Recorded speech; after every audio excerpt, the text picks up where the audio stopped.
What's going on, everybody? Welcome to the UGAsports.com postgame overreaction show. I'm Paul Meharry. That's Roddy Nabolsi.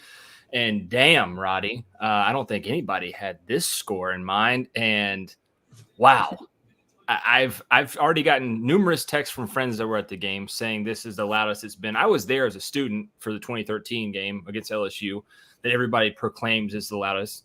These guys were there as well. They say this far and away blows it away. Sanford Stadium was accounted for, I think, 50 yards of penalties against Tennessee. I think they had eight. They had 840, whatever, same difference. But man, they big time for them, guys. If you're first time watcher, you can click that link in the description and join us. What that does is it puts you in our waiting room, and then we can bring you on to talk with us. Also, guys, if you're first time watching or if you've been watching us forever, we love to know where you're watching us from. Put it into the comments. We'll get you onto the show. And if you have anything you want to overreact to but don't want to call in necessarily, we'd love for you to. But if you don't want to, that's all right. You can put it into the comments and we'll get you up there as well. Yeah, man. Roddy, before we get anybody in here, I know the doors are breaking down for folks to come in. Your initial thoughts on the game? Just absolute statement win. I mean, this is you faced the quote-unquote number one team in the nation. You did face the number one scoring offense in the nation. You can talk about whether they're good or bad, or overrated or not, I should say. But this is a team that went toe-to-toe with Alabama, and Alabama screwed up, but they beat them. They beat Florida. They got that monkey off their back. Now, Florida's not great, but, hey, you can be worried about this. This team scores. You can talk about the overrated thing all day, but statistically, the number one team in the nation because they score 49.4 points a game. That's 7 touchdowns or more per contest. I don't care who you're playing. If you're doing it in the SEC, you can do that against anybody in the nation. That's pretty damn impressive. And Georgia held them to 13 points with a scrub touchdown at the end there. Giving the ball back in the first 3 points. You gave it to them on a fumble, points off a turnover. So this was a defense that I did not think could keep up with – the Georgia defense could not keep up with Tennessee. Think about this. You had 5 first-rounders off of that group. Your next one of your possible first-round guys, Nolan Smith, out. Then you lose Robert Beal, out. Dan Jackson, out. William Poole, gone. 13 other guys, or not 13, just a ton of other guys in the transfer portal, that are not playing for your team. Otis Reese isn't there, Major Burns isn't there. You took in nobody, and Kirby Smart mentioned this in the postgame. He says, our guys love to be here. They had hardly anybody go in the transfer portal. They didn't take anybody in the transfer portal. They didn't take anybody. In this past week here. Yeah, Kirby said that after the game. Yeah, I mean, you're doing it without Tariq Stevenson. Point being, this is a rebuilding defense. You got 3 guys in the secondary that were playing their first year. Javon Bullard, 2 sacks. Who the hell predicted that before the season started? Malachi Starks played the best game of his career. Kamari Lassiter, I thought, played his best game of the year. Just phenomenal work from those guys. Too many pass interference penalties. That was my number one observation when I was writing my 3-2-1 column. Can you avoid those? And they didn't. And he extended drives because of them. Everybody got him. That was my number one issue. Number one thing I was thinking about with this game is pass interference calls because you had 2 of them last year. But you were able to stop the run with just 5 or just 4. They didn't have to go 6 guys like that. You disrupted that Tennessee offense so well, and then offensively, you kicked their ass. You dominated them. Georgia should have scored 41 points. If we want to have an overreaction, let's say Georgia should have scored 42. What the hell were they doing? Their second half offense was. We'll get into it. That was by design, in my opinion, but it was just garbage. How many drop passes were there? At least 3. Yeah, but then the second half, how many passes were there? Like 3. Yeah, but I mean, you're just trying to run the clock out. So I get it. Yeah, but I mean, statement win. Number one offense, number one team in the nation. They put Georgia, the reigning champs, who had not lost, at 3, saying, we think there's 2 teams in the country better than you. And 90% of the bets were against Georgia. People betting on Tennessee to, cover. I'm like, okay, that's something. I was worried about the game. I absolutely was because, again, I'm thinking you lost all the 5 guys to the NFL draft in the first round. You don't have those inside linebackers. it's eye candy. It's like playing the option. It's just all it takes. They can just take it to the house. But what a win from the defense and the offense. You've played two teams in the top 10, Oregon and Tennessee. Both those teams only have one loss. That one loss to Georgia. To these two high-powered offenses, you've given up 16 freaking points. That's my big statement. I'm done for it. Let's bring on John. Yeah, bring him on. I got it. You got him? What's up, guys? What's up, man? Hey, here's your thoughts, baby. I'll try to be quick, and I hope I don't get in trouble saying this. I want to say to hell to Eric Haynes, to hell to Kirk Herbstreit, and to hell with the national media. Because if we'd have been Alabama, they'd have been all over us. They'd have been all over us. And I hope to God y'all can get Kirk Herbstreit. He keeps hiding from y'all from Dane Show, Coach Donnan. We see recent fun. Get Herbstreit's ass on there. He's all. We had him last year. Well, get him. I want to. If you can get him now, I want him to eat crow. He's sitting up there falling in love. Second thing I want to say is this, and that Sunday afternoon in December of 2015, I had a wise person tell me that was all knowing. He said, "This joker's going to save us. This joker's going to save us, and we're fixing to be Alabama. We got to give him time."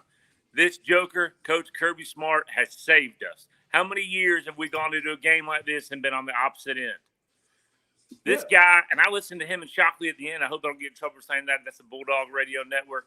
He said their plan was to hold the pocket, not rush upfield, buy in. He's got these guys. He's got first-round guys buying in. We're watching a dynasty right now, nothing with LSU. This joker's the real deal. We can overreact all we want. He's worth every dime. Nothing anymore. Yeah, he is. Oh, didn't you're ahead of me. He's worth every dime we're paying him. Third thing I want to say, LSU or Tennessee. If Alabama loses one of these next two games, Tennessee's through, y'all. Tennessee has to be through because I'm going to tell you why. Georgia. Let's just say Georgia goes and wins the SEC. Let's just say it's LSU or Ole Miss. The hell if it's Bama. Georgia wins the SEC. And let's just say Clemson survives today. You got Clemson, Ohio State, and Tennessee, let's just say, and Georgia undefeated. You mean to tell me we're going to play these jokers again in the first round? No, I don't believe the committee will do it. And if Alabama loses to LSU or Ole Miss, Tennessee's through. TCU is in the driver's seat, in my opinion. I just want to get y'all's thoughts. That's a good point. I hadn't thought about that. I forgot about TCU. Man, yeah. Let me they got nobody TCU. Left. Yeah, let me look up TCU's schedule. Let me look that up real quick. Hold up. I mean, I think their biggest test was Texas Tech today, right? No. They got to go to Texas.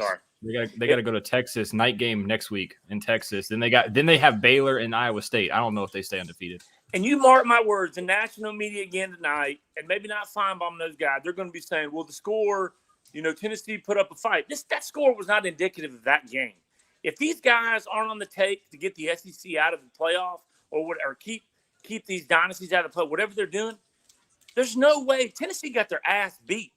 There's no way they can be in. There's no way. But we said the same thing about Oregon. To me, Oregon lost the first game. Isn't it when you lose? Isn't that what they tell us? Well, they switch the rules every week. But don't they tell us that it's when you lose? What if Oregon wins the Pac-12? That's what I'm saying. Remember, with one loss to the number one team in the country that won the SEC. They deserve to go over Tennessee, don't they? Yeah, that's my point. It's like, hey. Tennessee, I don't care what anybody says, and y'all know it too. Tennessee just got their ass beat for 4 quarters. The number one team in the nation. And it ain't like Stetson said on the postgame. They had to come see us. And you know what? Damn right. Hey, I appreciate what a cocky son of a bitch, too. He is, man. And I'll be honest with you, I've dogged him so many times. I told a buddy Monday night, I'm done. I'm done. He's a national champion. He's as tough as they come. And if I ever see him, I'll buy him a drink, too. So appreciate y'all. Thank you. Thanks, John. I really appreciate that. Okay, great points from John. We got to have him on again. Let's bring on Rimmer. But before Rimmer says something, Paul, in Stetson Bennett's first touchdown, that run in, why didn't they check for targeting? It looked like the guy led with his head.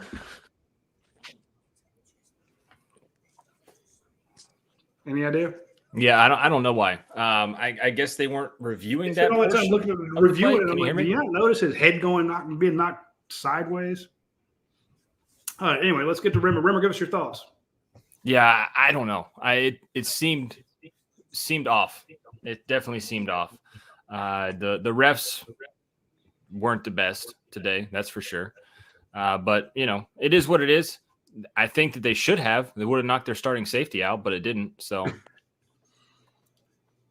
All right, we lost Hello? Andy. Yeah, Rimmer, give us your thoughts, baby. Absolutely fantastic game by the defense. I mean, they were just relentless. Like, I knew they would play well. I still thought Tennessee would score because they just had a great offense. But to me, the key of the game was when Dejan Edwards fumbles that first fumble on the opening drive, and it's a sudden change position, our defense has to go right on the field, and you're thinking, oh, my goodness, we can't give them extra possessions, and our defense holds them to a field goal. To me, that's huge because if Tennessee scores and goes up 7-0, you're like, uh-oh, we got to go blow for blow with Tennessee. But that stop after we had that fumble by Dejan Edwards, to me, was huge early in the game because you knew Tennessee, they wanted to go for the kill shot, like get 7 early so they can make Georgia play from behind, because that was the narrative all week from the media. If Tennessee gets up on Georgia and makes Stetson Bennett have to throw them back in the game, can they do that? So that to me, I was like, okay, our defense is ready to play. Eric Ainge, this home field advantage not matter because it sure looked like it did. That was the loudest I've heard Sanford Stadium since the 2013 Aaron Murray versus Zach Meckenberger duel. I ain't heard Sanford Stadium that loud like that. But yeah, great game by the defense. Offense played really well. Second half, it was raining. They were trying to shorten the game, so I don't have any issues with how we played in the second half offensively. We were trying to run the clock out, get out of there, not give Tennessee extra possessions. So, yeah, defense, I mean, the secondary, I mean, Keely Ringo and Lassiter, they were like glued to Tennessee's receivers. Like, there was no separation. Keely Ringo probably played his best game as a Georgia cornerback of his career. Keely Ringo with 7 tackles. Malachi Starks with 10. Javon Bullard with 7. Kamari Lassiter with 5. Christopher Smith with 4. Smile Munden with 4. The point being, when you see that you had 29 tackles between your starting 4, 33. First 5 guys are all defensive backs. They had 33 tackles together. That's pretty legit. So I'm with you there. That first series when you turn the ball over, and everybody has wet themselves when they've played this Tennessee team. The LSU that's leading Alabama right now, they dropped the first kick, and gave it to them. Kentucky had their brains scrambled against this team. Alabama had to go toe-to-toe with them. They had scored 103 points to 30 in the first half versus teams, and Georgia held them to 3 in the first half, whatever, or 6, whatever it is, nothing. And then to me, that first drive, hold them to 3 was a huge win. I'm with you there. But think about that. You kick off in the second half, they get it. They go down, and then you stop them. It takes like 5 minutes off the clock. They get nothing out of it. Then Georgia has an 8-minute and 44-second drive, almost a 9-minute drive, and kicks a field goal. There's a minute and 5 seconds left in the third quarter. Both teams have had the ball once.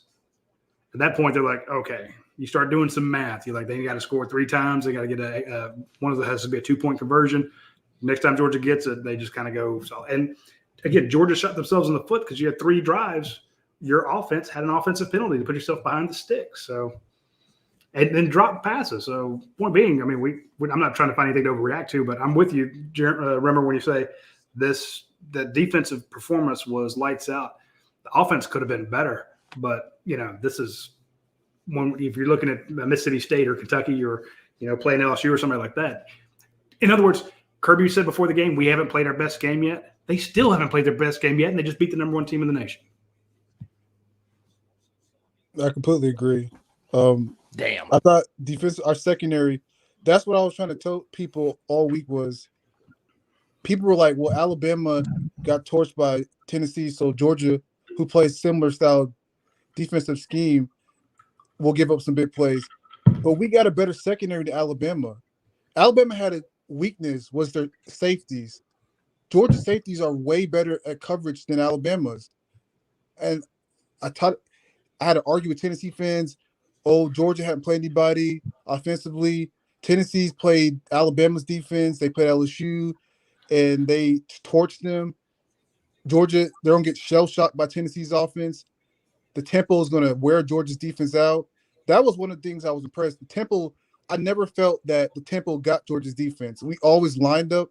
We always was ready to play. Like, you never saw Georgia players run into the sideline and get caught off guard by the tempo, like Alabama's defense, LSU, Kentucky. That I was impressed by how we prepared for the tempo. I agree 100%, remember. All right, man. We're going to let you go. We're going to get some other folks in here. We'll get them lined up. So appreciate your comments there. You were dead on as you were, just like you were last week. The guy, Rimmer knows his stuff, man. He really does. Appreciate it, my friend. We'll talk to you later. See you, Rimmer. Go Dogs. See you, bud. I think I'm back, Roddy. Can you hear me? Yeah, I hear you. All right, good deal. Dude, I love Rimmer. He's really, really good. Yeah, we got Andy, Aaron, Eddie, and Junior lined up here. So let's bring him on. Let's bring on Andy Stowe, and we'll let everybody give us their thoughts. Hit us with it, Andy. Hey guys, how's it going? So my main thought is Georgia had 6 sacks. Tennessee had none. The offensive line, the Stacey Searles hire, it was questionable. It still is. Hey, they are looking a lot better than they. Hey, and with guys out. Yes. No. I think that. Hey, not to cut you off, Andy. I think Devin Willick's your starting guard now. He's taking that job. Yeah. Did Maris Mims even get in? No. I saw him playing, and he was playing at right tackle. Yeah. I think he came in at right tackle. Let me look at my notes. Yeah, I saw him on the field. I was thinking it was right tackle. Now the line's looking a lot better. And who's this guy playing in the 13 jersey? I was told Stetson can't throw a 50-yard touchdown pass that's on the money. So who's taking over for him if he can't do it? So I don't know. It's weird. Nobody likes to give him credit. So Troller sit over here with Andy Stowe. Yeah. I mean, it's crazy. Like, people still hate the guy, and he looked great tonight. This was one of his best games he's had probably since the playoffs. He looked really good. With very little support. I mean, you look at the passes that were dropped. He threw a perfect ball to Big O in the end zone. That was dropped. Hey, what about the one to Arian Smith at the end there? That was perfect ball. How would that have changed that series when that game? Yeah, they'd probably score at least one more touchdown. So. Or the Arian Smith pass in the fourth quarter, you don't give the ball back to him. That's what I'm talking about. Yeah. Okay, yeah. That changes it. And then there was another one. Don Blaylock. First pass in his freaking career in this game. So that was a little behind Blaylock, but it was, dude. I guarantee you, he'll say I dropped it. Sure, for sure, absolutely. Stetson was mad at him, so it looked like Don ran the wrong route or something. Stetson was really upset, like he was pointing at him, so there was something weird going on there. Yeah, that's been a system. A lot of guys not running the right routes. I mean, he was mad with Brock Bowers. Because Brock went on that slant. It's like you're taking off, dude. Cut it to the inside. You got to cut earlier. This is a slant. This isn't up and in. So it's crazy. They won 27-13. It wasn't that close. And if you look at the stats, so Brock Bowers had 3 catches for 27 yards and 1 run for 7. Brock Bowers only had 34 yards or whatever. I mean, and they still dominated. That's what's crazy. The guys that are typically the guys, they weren't, and they still dominated them. That was, I mean. Well, how about Ladd going 5 for 5 today? I mean, he didn't have a drop. 94 yards. Yeah, that's impressive. I was hoping he was going to get one more to go over 100. So yeah. But we'll get to that, the whole defense or the whole offense thing the second half. Roddy said at the beginning of the show is by design. I feel it, but good Lord, man. I mean, you can't run better plays when you're okay. We got to run the ball, but god damn, just don't keep running the same stupid shit. Excuse me. I mean, rushing 37 attempts, 130 yards, 3.5 average. That's not great. No, it's not. That's not the Georgia team that we've all come to know, right? Throughout this whole season, it's not their best running back, horses stable rather, but they're better than 3.5 yards. And also I know we harp on it every freaking week. If I've said it one time, I've said it 30 times. The running back. Yeah. Well, let's not go there. His dad might tweet out something about me again. Hey. let's not do that. I don't want to make that big fella mad again. But no, what I'm saying is the running back rotation was just absolutely crazy. Like Kendall Milton comes in for one play right there at the end of the half. Then Kenny Mack, everybody thought he was hurt. Yeah, he touched the ball 6 or 7 times to start the game. He's rushing, he's going 8 yards a carry, and then you don't see him for 10 5 carries, 45 yards, and you stop running. Yeah. Because he finished at 10 for 52, but that's what the guy we're not talking about on that final drive. He did not need to be in there. Like that needs to be Kenny McIntosh and Deshaun Edwards. I mean, that's. Yep, and then you get a fumble, then Branson Robinson gives it right back. And not bagging on him, but I get that you can play a freshman, but man, Branson 5 for 6 today. If we want to overreact a little bit, 5 rushes, 6 yards. He didn't seem to have what he had a week or so ago. He didn't look as good. Something was weird. So I don't know if is he banged up. There's too many guys in the box when he was running. They knew they played the run. They're like, they're not going to throw it. He's in the game. You're handing it to him. So hey, they had you scouted. Yeah, go ahead. One last comment, Andy. We got a couple more folks to jump in with us, but go ahead. I mean, really, only thing I got to say. I mean, if Georgia didn't play their best game and still dominated Tennessee, and the Tennessee fans always talked about how Georgia's defense isn't, they can't do anything, they can't stop them, and they dominated them. And if this is the best team in the country, then what does that make Georgia? So I don't know. The only team that can beat Georgia is Georgia. So it was impressive. Kirby had them ready to go. So he did. He did indeed.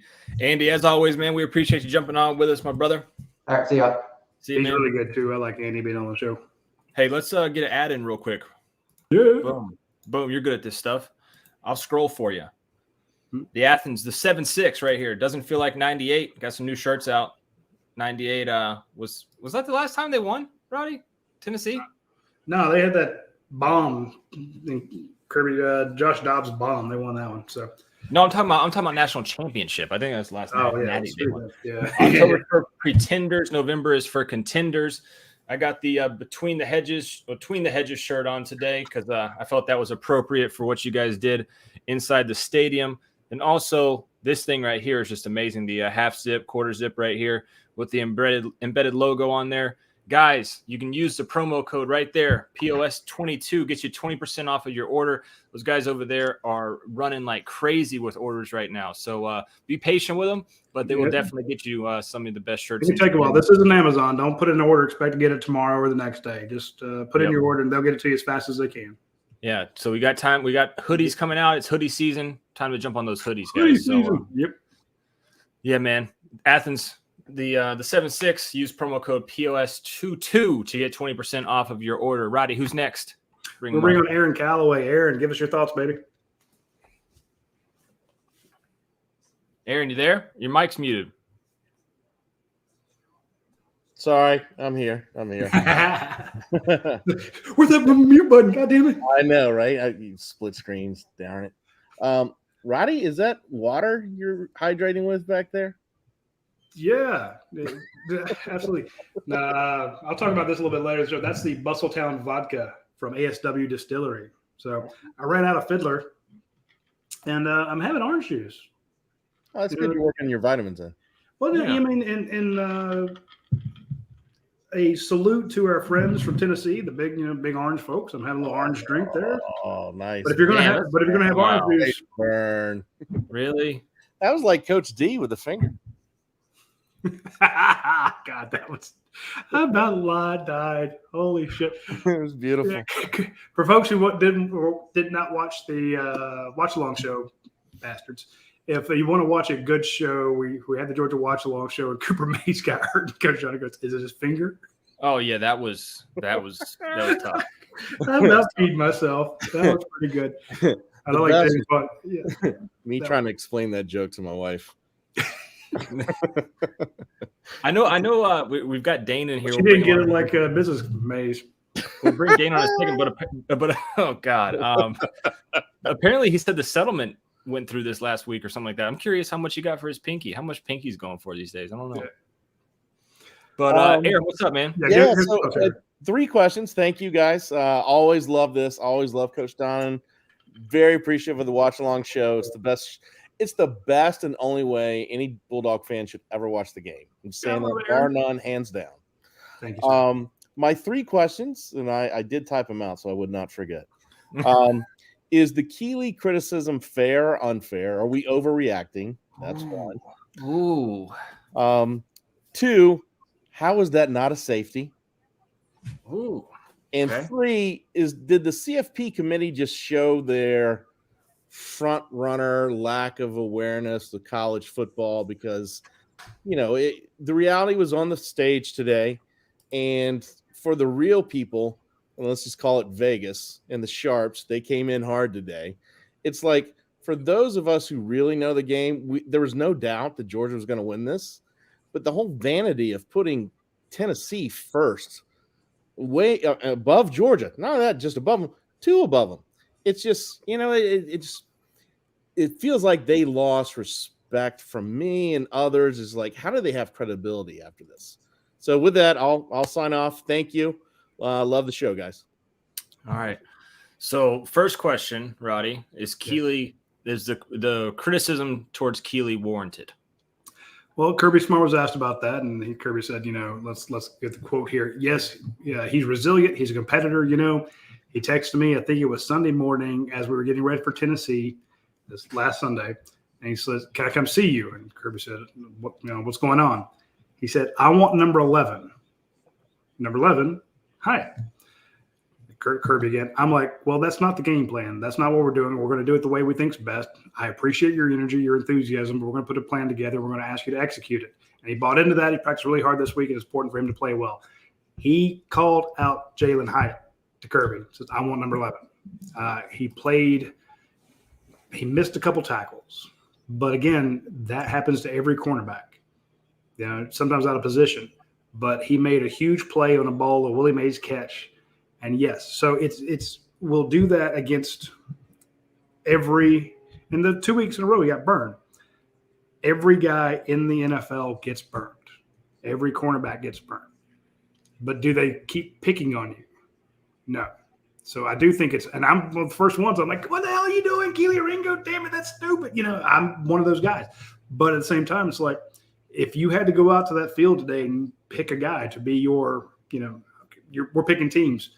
I got first pick. I'm taking Jalen Carter. You got second pick. Who do you want? One of those first few picks is going to be, I want Keely Ringo because I'm going to take away one of your cornerbacks.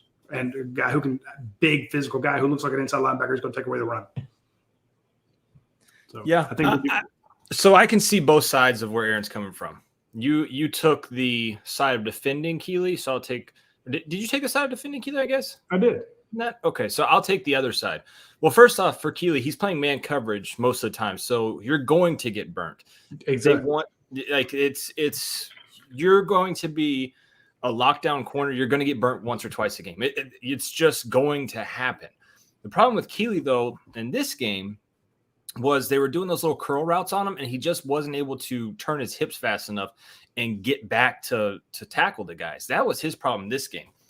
The Keely concern, I don't think it's a huge concern. I think he's going to be a first-round pick, corner.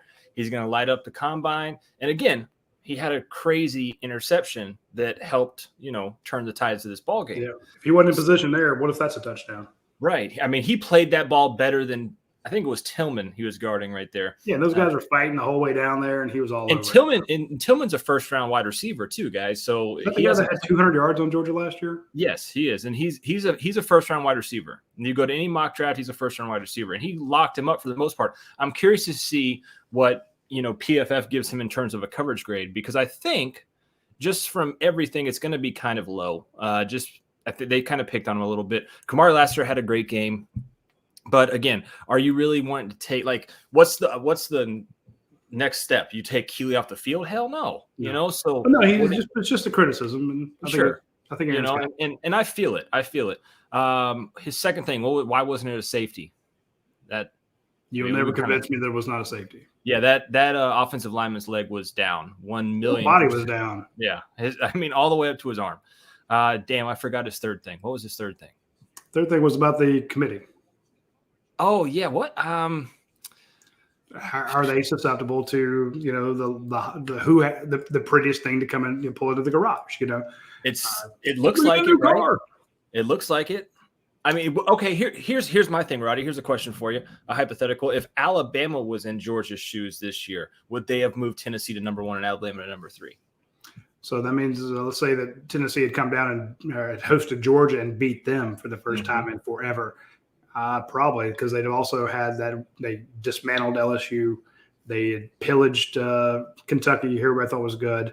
They've got the Florida thing. So, yeah, they had them up there. But I think the idea was they've got good wins. This was their thing about Tennessee. And it was such a gimme because they're like, it doesn't matter. One's playing 2 or one's playing 3 or one's playing 4, wherever we put them in there. This is solved by next week. We got nothing to worry about. If Tennessee had won, they'd look like geniuses, right? Yeah. But I mean, my tweet went viral about how can you be the number 1 team and be an 8-point underdog. Did you get 14 retweets? No, it had like 7 and close to 1,000 likes, I think. So I know it's light work for you, but for me, that's all right. Sean McNeil said he gave us $1.99 just for me to put this on the screen. You're an asshole. He said, is Will Levis still that guy? Sean, I think so. I think he's still a first-round pick. So, I mean, yeah. Would you say third-round pick? I think he's still a first-round pick. 30th round? I think he might be the next Josh Allen, Sean. I don't know. Let's talk about it in 2 years from now. But we appreciate, in all seriousness, Sean, we appreciate that and appreciate you giving us hell on that because let's get Eddie in here to make fun of you. I want Eddie to just light your ass up. I just cracked it, Roddy. What's cracking? I just cracked it. Yeah, you do. There you go. There's your promo. I appreciate that. Hey, and again, try that Bustletown vodka. They also make a Resurgence rye, so if you like a rye, they have it as well. But I'm telling you, I drink way more vodka than I should. That stuff is smooth. Good. Good. God, dude, that's good. That's really good. Next. Okay. Give us your thoughts, Eddie. First of all, the Aussie foot. Have y'all talked about this yet? No. My goodness. It sounds silly. That was a game changer right there. That was the most incredible punt I've ever seen. And the player, I don't know who it was trying to chase the ball. He had nothing to do with it going out at the 2. The ball just happened. Green, I believe. Yeah, it was Nyland. Okay, well, whatever. I mean, he was there trying to make the play. That was the most incredible punt I've ever seen. And to pin them back like that, and I'm sorry, but we overcame the refs tonight. The refs were atrocious. They were absolutely atrocious. And you guys touched on it a little bit. But why are you even using review at that point? If you're going to go back and look at the lineman who's down, and as he's going down, the ground causes the fumble inside the goal line, okay? And then it bounces out. And you're still going to rule it for 4th down on the 1. They get to punt the ball. That was absolutely atrocious that they made that call, okay? Well, the ball don't lie. What happened right after that? Well, they punted the ball, and we got it and scored. Is that what you mean? But that's what I'm saying. So it was like one throw, one and done. Roddy, it should have been 2 points. We get the ball, and we score. I agree. I'm just saying. I mean, the universe knows. The universe knows. The ball don't lie. The ball don't lie. Yeah, I know.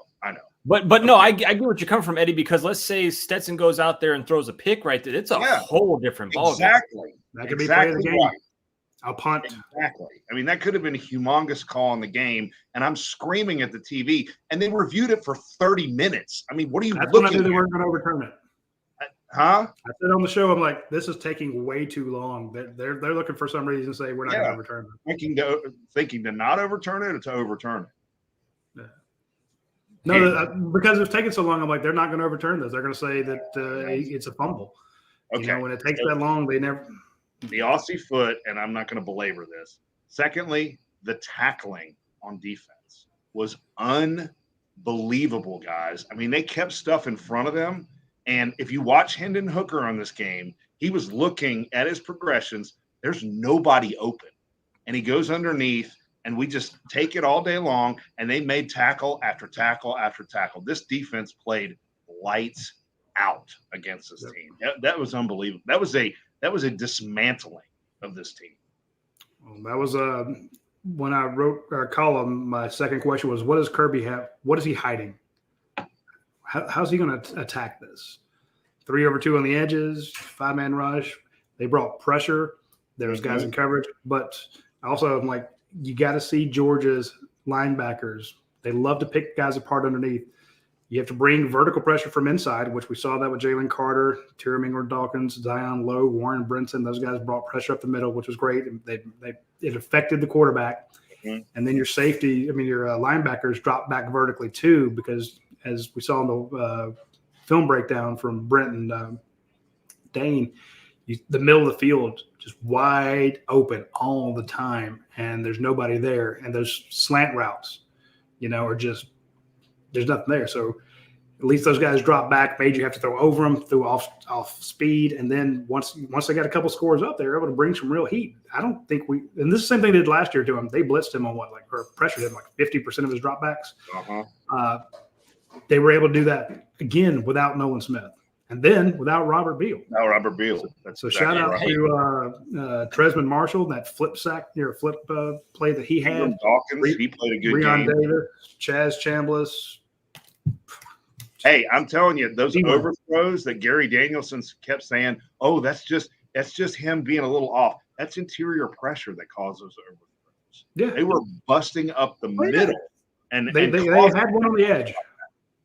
Right. Stackhouse hit him on one that he threw deep, and Stackhouse hit him, caused him to overthrow it, I guess. Yep.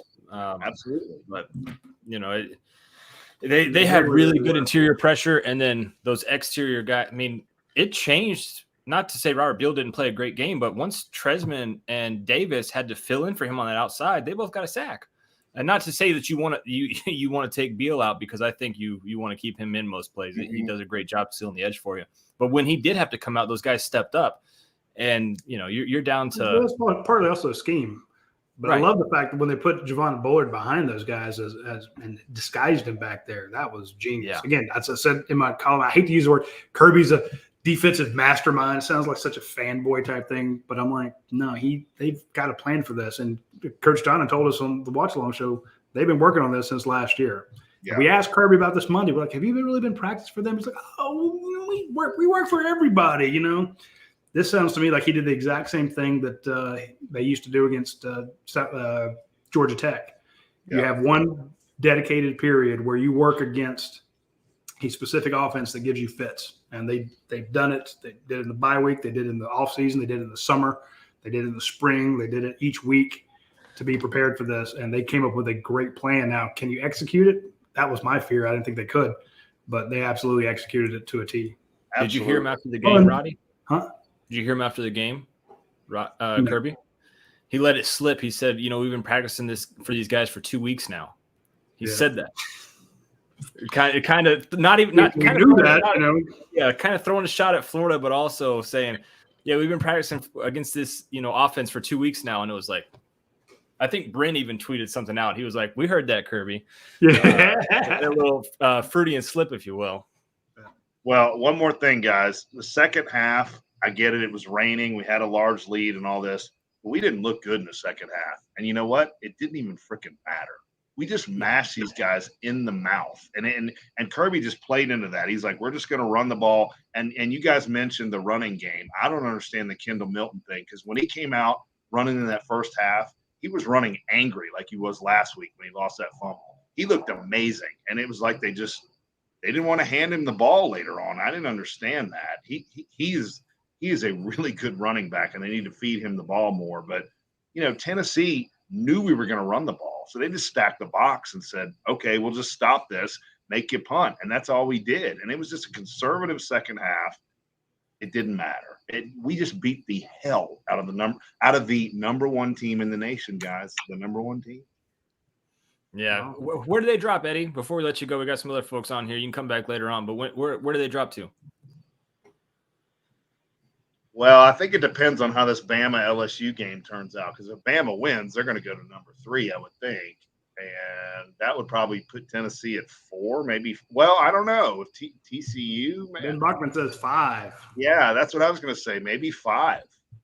Maybe 5. What You the know hell what? is Ben now? Who gives a crap? Screw them. They had their nice national championship. And by the way, how did they? Let's back off a little bit. You know, they didn't have Jamison Williams and Mechie tonight, so that's why Tennessee lost. So we'll give them a break, okay? Give them a Damn. Eddie's trolling. Yeah, he is. There he is. Eddie, we appreciate it so much. Eddie, man. as always, man. Thank you so Yeah. much, brother. Thank Come back you, on boys. later once we get through the rest of everybody. Y'all need to follow. You'll need to follow Eddie on Twitter. He's a riot Yeah. there too. Hey, how about this comment? He's got the political hot takes you got to watch out for, though. From Uncle Sammy said, Kirby has started sandbagging. I was pissed for him slowing down, but realized Kirby is protecting his staff and players from NFL scouts and other college athletic directors that are shopping for talent. I mean, that's one way to look at it, Uncle Sam. I get it. Kirby knew. He's like, look, we're just going. We have to run it into a 9-man box. So be it. We're going to make. We're going to run to a 9-man box drive. Yep. Let them score. Then we're going to make them. They won't be able to stop us on the next drive. That's going to take 4 minutes off the clock. You know, I mean, he had his plan. So he's like Uncle Sam saying, we can't let everybody think Del McGee's too good. So let's run into a 9-man box and let's keep switching these running backs on them too. Let's do that. I want to give a shout out to Trey Trotter. He is the winner of our bottle of Fiddler Bourbon. I don't have Big one. Trey. I drink mine out. Trey, send me your name and address to Roddy, RADI, at UGAsports.com, and I'll send it over to the folks at ASW Distillery. Let them know that you are the winner of the bottle of Fiddler Bourbon. I will, as we're doing the show here, we're going to bring on Junior Jones. I will start the next giveaway, and I'll put the entry form or entry link into the comment section there. So you can click on it and go put your entry in for the next bottle of Fiddler Bourbon. So give a shout out there. While you let's go ahead and bring in Junior. Hey, Junior, good to see you again. What are your thoughts on the game? Good to see. I'm just mad that like once you put the link in, then I can't even go to it because I gotta talk to you guys. you can get into it. You'll be all right. No, but I'm gonna go to the link after I get off here, though. Okay, that'll work. But first thing I gotta do is I have apologies that I have to. I've been wrong about things that I said last week. Dun dun dun. So the first thing was I said that we depend too much on Brock Bowers, and that if they stop Brock, psychopath, yeah. Yes, and I said if they stop Brock Bowers, then we have no offense. They proved us wrong today. They did. We moved the ball around to a lot of people, and we made things happen without Brock today. That's what I'm gonna say. And then the second thing I have to apologize about is us tackling an open field. Because today is the best I've seen anybody ever tackle in open field. They would catch the 7-8 yard passes, but as soon as they catched it, they were on the ground. Yeah. So we made those open field tackles. We got into the backfield and we were able to shut down the quarterback. And that was after that Florida game. I was mad about AR-15 is just bouncing off of defenders, and I was like, we can't tackle in the backfield, and we got what? 5-6 sacks today? Yeah, 6 sacks. 6 sacks today? Like it's like, come on. So like they showed up and they proved me wrong. So I have to come up and apologize for those two things. I have to. Well, you know what makes I'm just telling you this, Bustletown vodka takes that kind of crow taste out of your mouth. It makes it go down a little bit smoother there. Yep. Yeah. So I gotta say this to start with, but I will say this: is you hold a team that averages what 6, 7 touchdowns a game to 1 in garbage time. Because you blitzed a free exactly, safety. and that's when they scored in garbage time. But like, come on, and like the whole time they were saying that like, oh no, what can Georgia defense do? Georgia don't have the same defense. Georgia da da da. Georgia this and Georgia that. I said that. Yeah, you did, Roddy. Yeah, you did. So hey, I got to eat my crow too. And again, I still don't think they did as good as last year's, but I was blown away by the plan they had for this. This was you outthought the offensive genius across the way from you, And that's what it was. Trained your guys to get back. Georgia's out. Junior, tell me if I'm wrong. And I see Dooley Gaithers is waiting. We got Ben and Aaron. We'll get Dora's thoughts too. Junior, I counted one play that Georgia was out of position, like a second down, and they picked up like 11 yards on it because there wasn't somebody to catch the guy on the far hash towards Tennessee's side. That was the only time I saw them, as Kirby says, give a layup, because lots of times they catch teams out of position while they're trying. It's like so many teams are working to get the right call in. They don't have a call in. And Kirby's like, okay, we're going to at least have one call in. Now we can change to something else, but this is what we're going to do. And they ran so fast and guys were lined up. There was only one play. And again, I could be wrong. Y'all let me know, Paul, but I saw You're wrong. That they were out of position. How many times were they out? No. Because I'm going to tell you like this. There was one time to where I was screaming at the TV, get set. Why are you not set? Get set, get set, get set. And Tennessee hiked the ball, and we were not set. What was the result of the play? Yeah, I think it wasn't a big play, though. I don't think it was a big play. I think we got lucky. But it was. But I'm just saying there was only one play that I saw that Georgia wasn't ready. They got 11 yards on it, and it wasn't. But against other teams, they just gashed them on that. And that 11-yard play turns into a 41-yard play. Yep. This is a team that through the air had 22 plays in 8 games. I'm not bad. I'm not good at math, but that's almost 3 a game in which the ball went over 40 yards, 4-0. So 3 plays a game that's over 40 yards in the air. No, but we got lucky. But Georgia's had 2 all year. But you're right. Georgia got lucky, and sometimes you need that, No. Unlucky on some other plays. So. No, I'm saying we got lucky in the sense of we all watched this game. We both seen 2-3 overthrown passes. We seen 2-3 underthrown passes to Tennessee receivers when they were wide open. Yeah. So. But I'm not taking nothing from the defense. Overthrow it.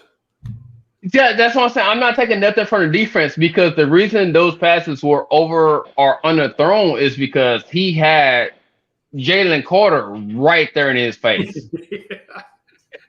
And so if Jalen Carter is sitting there looking at you, you're just gonna chunk it. You have no other choice. You just gotta throw it. You throw like Paul does. Paul so I'm not even saying that like we just got lucky, but our DBs wasn't as good as I hoped and wished our DBs should have been. Well, I got to disagree with that, man. You put a lot on your defensive backs tonight playing man coverage. And I think they held up to the test. Malachi had a hell of a game. Bullard had a hell of a game. No, they did. Lassiter had a hell of a game. Keeley got an interception in the end zone. Chris Smith was all over the field. I mean, I don't know how much more you could ask from the DBs. I think they played really well. So, but everybody's got their opinions. Well, that's how we have the show. Junior says we need to stop throwing to Brock Bowers. So. Yeah. No, I didn't say we need to stop throwing the Brock. Like, I don't even know why we play him. I remember. Yeah. I didn't say that. All I was saying was I was scared that if they stop Brock, then we don't have another like we don't have nothing else. If they stop Brock, our offense is dead. That's what I was scared of. No, So they showed me today that you can stop Brock and we still have an offense. Yeah. Yep. That's what I was scared of. It wasn't me saying that we don't need a. Like, I was scared that we were going to Brock too much. I was just scared of the fact that Brock was so much part of our offense. Oh, you know what? One thing I'm gonna say: the bomb to Smith, right? Do y'all remember that play? That bomb to Smith. Do y'all remember how it was set up? It was set up with a fake to Brock, also with a fake to the running back. Yeah, it was. Yeah. And he kept it. Play action works. Yes. My thing is, what pissed me off is I did not see that lineup the rest of the game. Arian got back out there for that third down pass. No, I'm not talking about Arian. I'm talking about that bunch set. Cause it was a bunch set to where we were bunched in, showing run, had two different run plays set on it, and we never used it again. Well, we do notice that if something doesn't work or something's working really well, Todd Monken stops doing it. So Ken Feinberg asked to be Darnell. There was one in the end zone and he dropped it. So I'm saying, like, Monken called a great play this game. He called a great play this game. But I wish we had that bunch set more times of that play. I still like that wedge with the two tight ends and a wide receiver behind them and just throw into it or run into it. And then another thing, I don't know. So I'm going to say like this.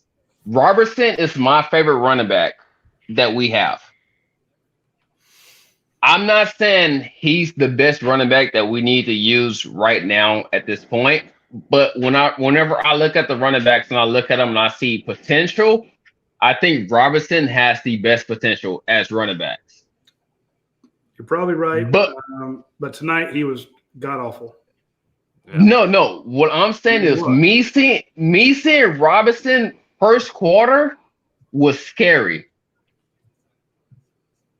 Yeah. I do not like to see Robinson in the first quarter. No, I'm with you. I mean, he's young and he fumbled the ball. I mean, what was you said 6 yards on 5 carries? I get it. They're 19. They're running into 19 guys in the box, but man, that's just it was hard to watch him out there. I was like, why they're getting him. Yeah, that's my thing. Junior, we appreciate you, my man. We got to get to the next guest, though. We have to. Okay, yeah. You're waiting. Let's move on. Bro. Stick around. Hey, come back around because we got like Aaron. He's coming. He's back in the line, so you do the same, man. But let's get Dora Lee Gaithers in here because I want to hear Dora Lee. Dora Lee, what's up? You adding him or I'm at? You got him? Okay. I'm adding him. Okay. If Dora's there. Well, I'm a lady. I'm not a man, first of all. I said that. You said I added him. I'm not a lady. I said added them. Oh, okay. I'm sorry. I graduated in 1972 from the University of Georgia. And I just think this win right here was for Vince Dooley. And I'm just so proud of my Georgia Bulldogs tonight. One particular play that I wanted to point back to, Stetson, I think he underthrew a receiver. It was number 8, Dominique Wilkins. You remember he underthrew him? And Dominic Blaylock, yes. Yeah, Dominique Wilkins underthrew him and he missed it. And I just hated that for him because he's had such a journey to get that foot feeling good and get back out on the field and all that. Because when he gets the ball in his hands, he usually catches it. But he's a tough receiver. I love him. I remember when they recruited Dominique Wilkins and his daddy played at the University of the Atlanta Hawks. But just a quick question on the game tonight, guys, as I was watching it with the weather and everything. With the rain coming down, Roddy, did everybody have their umbrellas up and everything? What is this? What is this? I was worried about the hitting them in the face and everything with the umbrellas. No, there were a couple umbrellas, but there's mostly a lot of ponchos. A lot of ponchos with a number 8 Dominic Wilkins jersey on it. Well, I hadn't seen the post game. Did Coach mention anything about Wilkins, him missing that catch? He did. He said the past Dominic was a little bit behind him, but Okay. it was. But Dora, I'm agreeing with you on the Vince Dooley thing. They put Vince to rest. They on Thursday or Wednesday or Thursday. They drove him by the Thursday. They drove him down Lumpkin Street, went by the stadium. He's buried over in Coney Hill. They actually had a flyover for him with the missing man formation. In the rain against the number 1 rated team, Coach Dooley had to be looking down with those great seats going, them's my dogs there, because they actually defensive struggle and special teams. The man preached defense, he preached special teams, and he liked good scoring offense. That's a good win for him. Did y'all get anything, any info on Nerion Smith's injury with his pec and everything? Is he out for the year? Nolan Smith, yes. Nolan Smith he is out for the year. He's done. Okay. Well, tell him I'm praying for him, okay? I absolutely will do it. Y'all have a good night. Thank you. I mean, if you're going to call in and troll like that, you got to commit to it, man. And that was really, really well done. I couldn't hit the mute button. I was enjoying that too. Dominic Wilkins is back playing. Ain't playing football this time. Oh, we got University of Atlanta. The field was icy today. University of Atlanta. Oh man, that was good stuff. Boy. Junior's like, hey, I'm sweating after I left for that. Holy smokes. Oh my God, give us your thoughts, man. First off, I'm actually going to wear Georgia stuff today. In large part, I just hate Tennessee fans. I've said this a million times. They're the worst fan base in collegiate athletics. So I'm just first off going to celebrate that they ate the L and all their scumbag fans. Now, second, the game. I was you guys talked earlier about Keely Ringo and whether his performance. Some people say not good. I thought his performance was okay given the scheme. I first want to say that because what Georgia was doing was they were saying, we'll give you yards. We're not going to give you big plays and we're not going to give you touchdowns. And I thought Alabama was like, you know what? Well, I look at it and say Alabama, they also ran a bunch of different zones and a bunch of different stuff, and they tried getting aggressive, and it bit them for a bunch of points. Georgia said, we're going to play man coverage. We're going to give you some yards because we don't want you scoring 1 million points. And we're also going to run the ball. We're going to keep you off the field. They did both those things, and I thought that was the perfect game plan. I don't think you could have game planned much better than that. Considering Hendon Hooker has scored a touchdown in every game he's been at Tennessee and his last few at Virginia Tech, didn't even score a touchdown today. I thought, given that this guy's a Heisman Trophy front runner, not scoring a touchdown in a game, I've never seen that before or in recent memory. So that's damn impressive to me. Second, Stetson Bennett, this is one of his better games. He was efficient. Outside of that one early throw to Darnell, I didn't see a bad throw or really hardly any bad reads. You mean the one Darnell hit him in the hands and he dropped? No, I'm talking about the first one, with first drive of the game, where he kind of tried to throw a pop pass. That was the one I was referencing. But the one thing I will say is Roddy was right weeks ago when I was on here about the offensive line, because that's what I was panicking about. And I said, if the offensive line plays like it did last year or what we all expected, they were going to win. They could win every game this year. And the offensive line stepped up. I thought outside of obviously running the ball in the second half, but the one thing was whenever Branson Robinson was in the game, you knew it was a run, and like 90% of the time it was a run up the middle. You never saw him in pass pro, I felt, all game. At least that's what it felt to me. Whenever he was on the field, they handed it to him. I don't think he was. I don't think he was in for a pass play. Yeah, he wasn't, because I think especially with young backs, them in pass protection and them in those little things, especially a back like Branson, you're not going to throw the ball to him too much. And also the young backs typically aren't necessarily developed pass protectors yet. So you knew when he was on the field, it was going to be a run play. So I think that was a big thing. Branson did not play well, but when he was on the field, you knew what the play was going to be. So I think that kind of hurt in the second half, as well as the weather and just the approach. I think they only threw the ball, it felt like 3 or 4 times. So I'm not really worried about the second half, but overall the defense, that was maybe the best coached game by Kirby Smart defense, given the offense. I think that was as good of a coach and game plan he's had. I really don't think the Georgia players. played It's much time to give better. him one. Yeah, and also the pressure. People were talking. I remember listening to the media. They were talking about Georgia only has 10 sacks.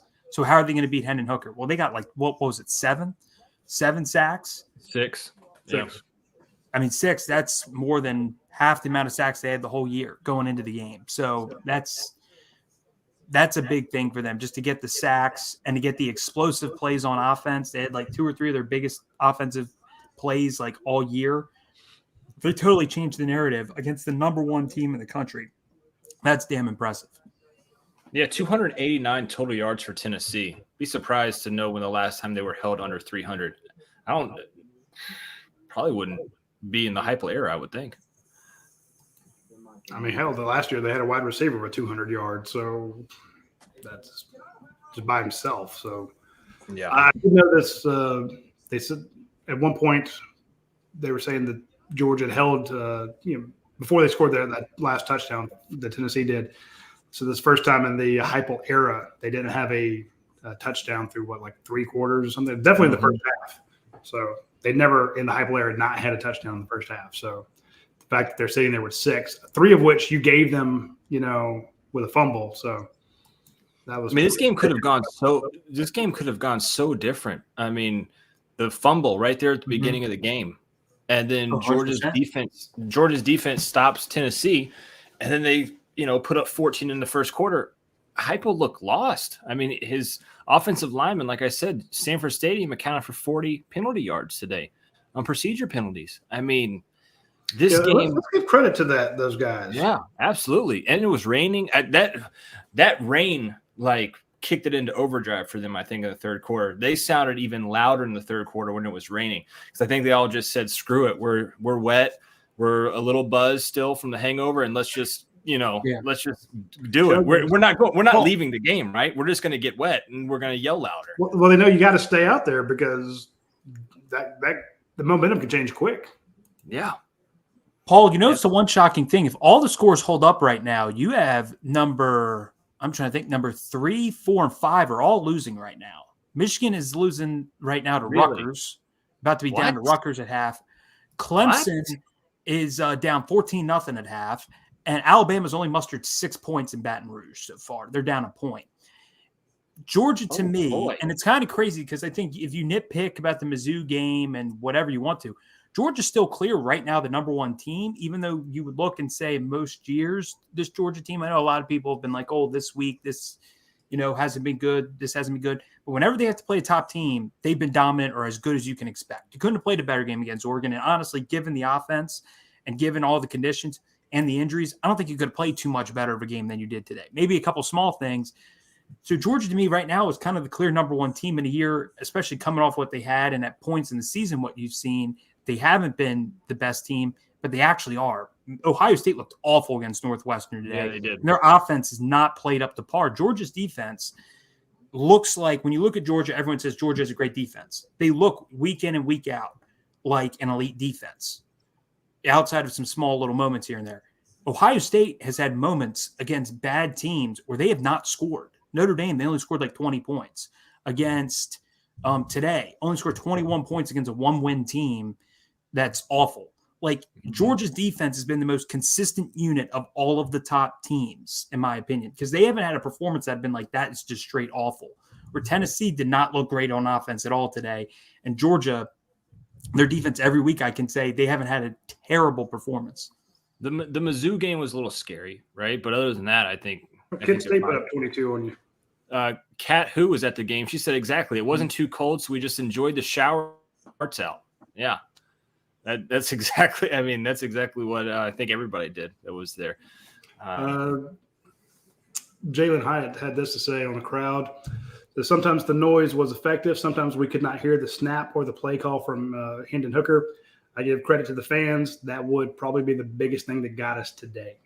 He said sometimes. I think every play. I'm just saying, think about this. You had 7 false starts. 7. The number 1 thing that makes them effective is they get, 5, 6, 7 yards on first down. They're looking at a 2nd and 3. They go fast. They take off. They're able to convert third downs really easily. but the crowd put them behind the sticks 7 times. And First Kirby, 15, second and 12, third and 8. Though, I mean, that's as good as a sack. And the Kirby crowd knows. gave you 7 of them. And Kirby knows, Roddy. That's why he was so adamant about the. Was it Sunday night or Monday that he put that tweet out? Yeah, well, hell, I think it might have been right after. Might have been Saturday night. Yeah, it was right after the Florida game. He like, said that.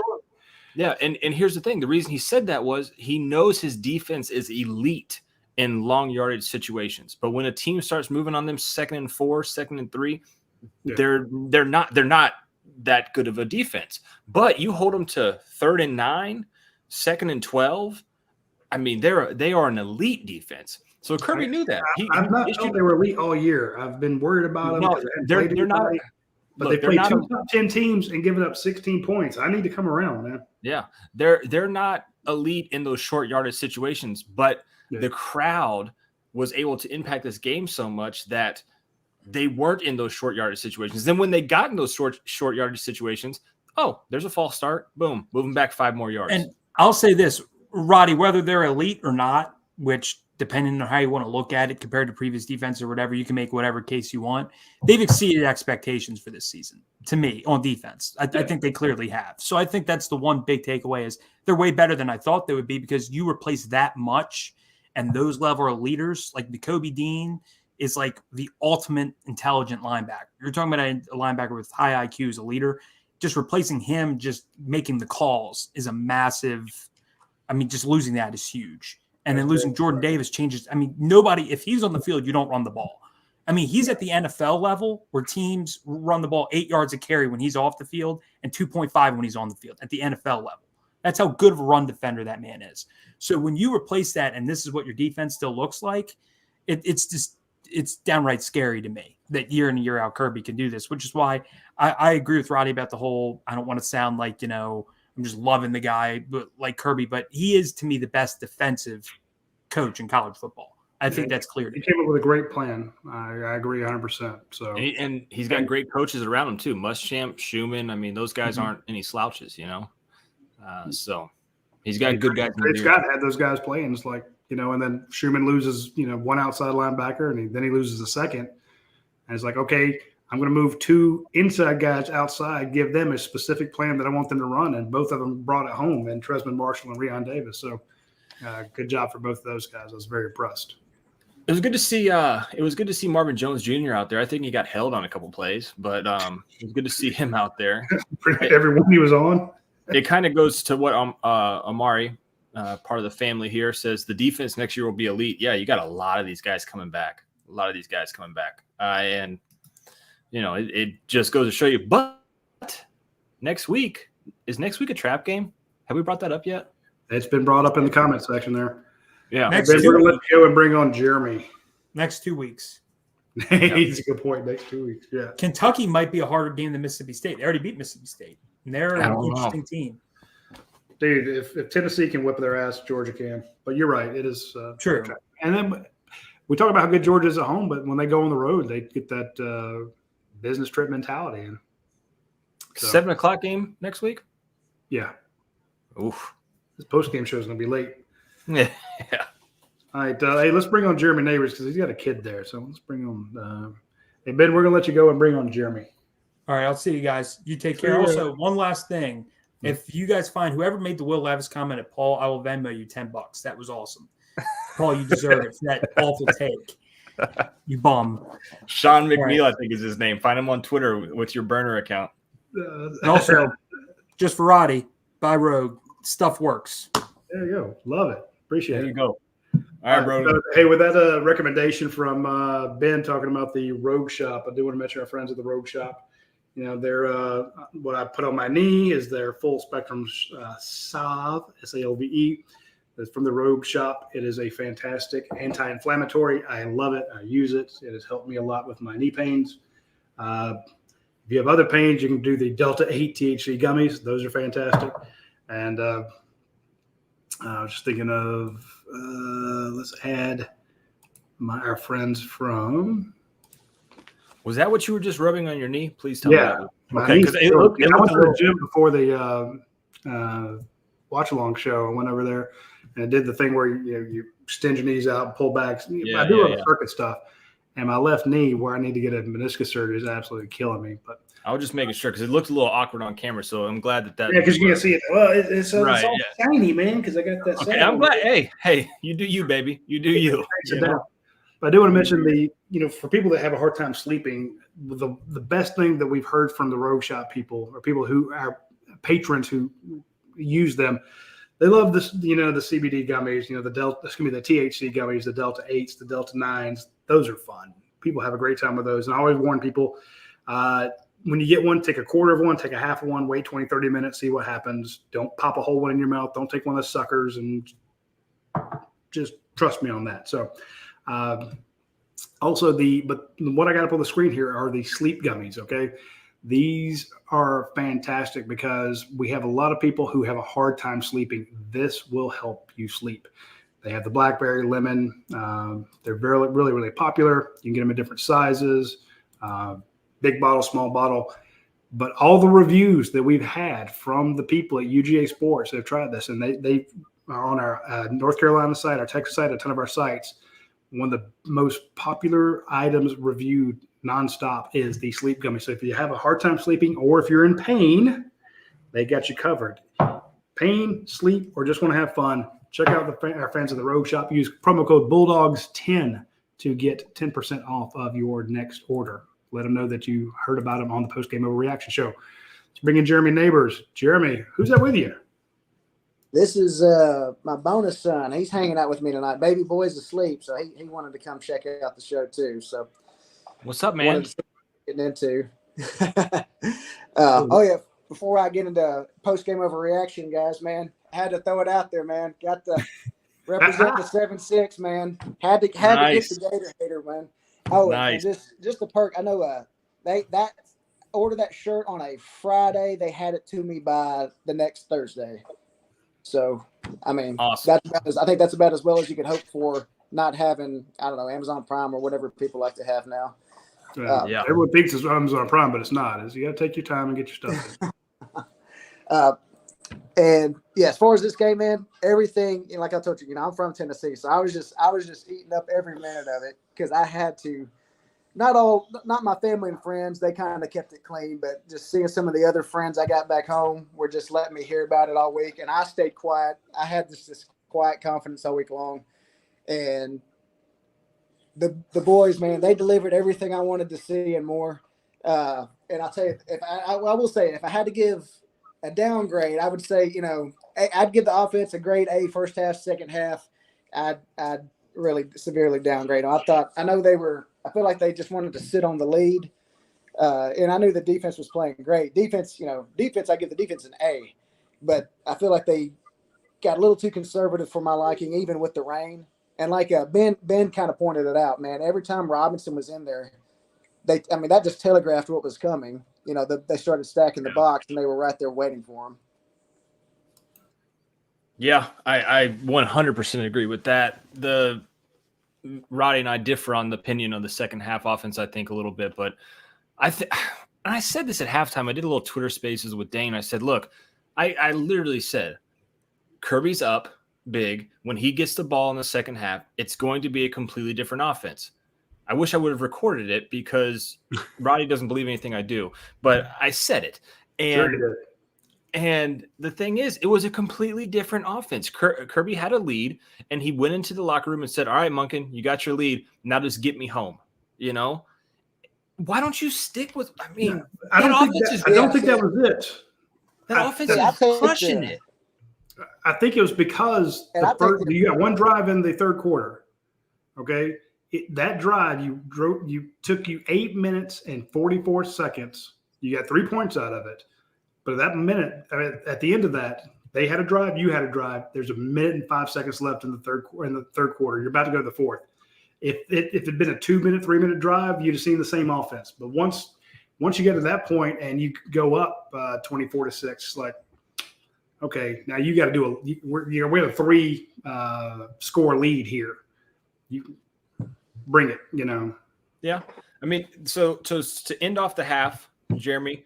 You had a 12-play, 78-yard drive, which we have not discussed yet, Jeremy. To time management on that because Stetson was fiery about That's not what getting I a wanted. chance. Yeah, I was wondering if y'all had gotten into that. Like, what did y'all think of that clock management there at the end of the first half, man? I'm taking the approach of just knowing how dangerous their offense has been.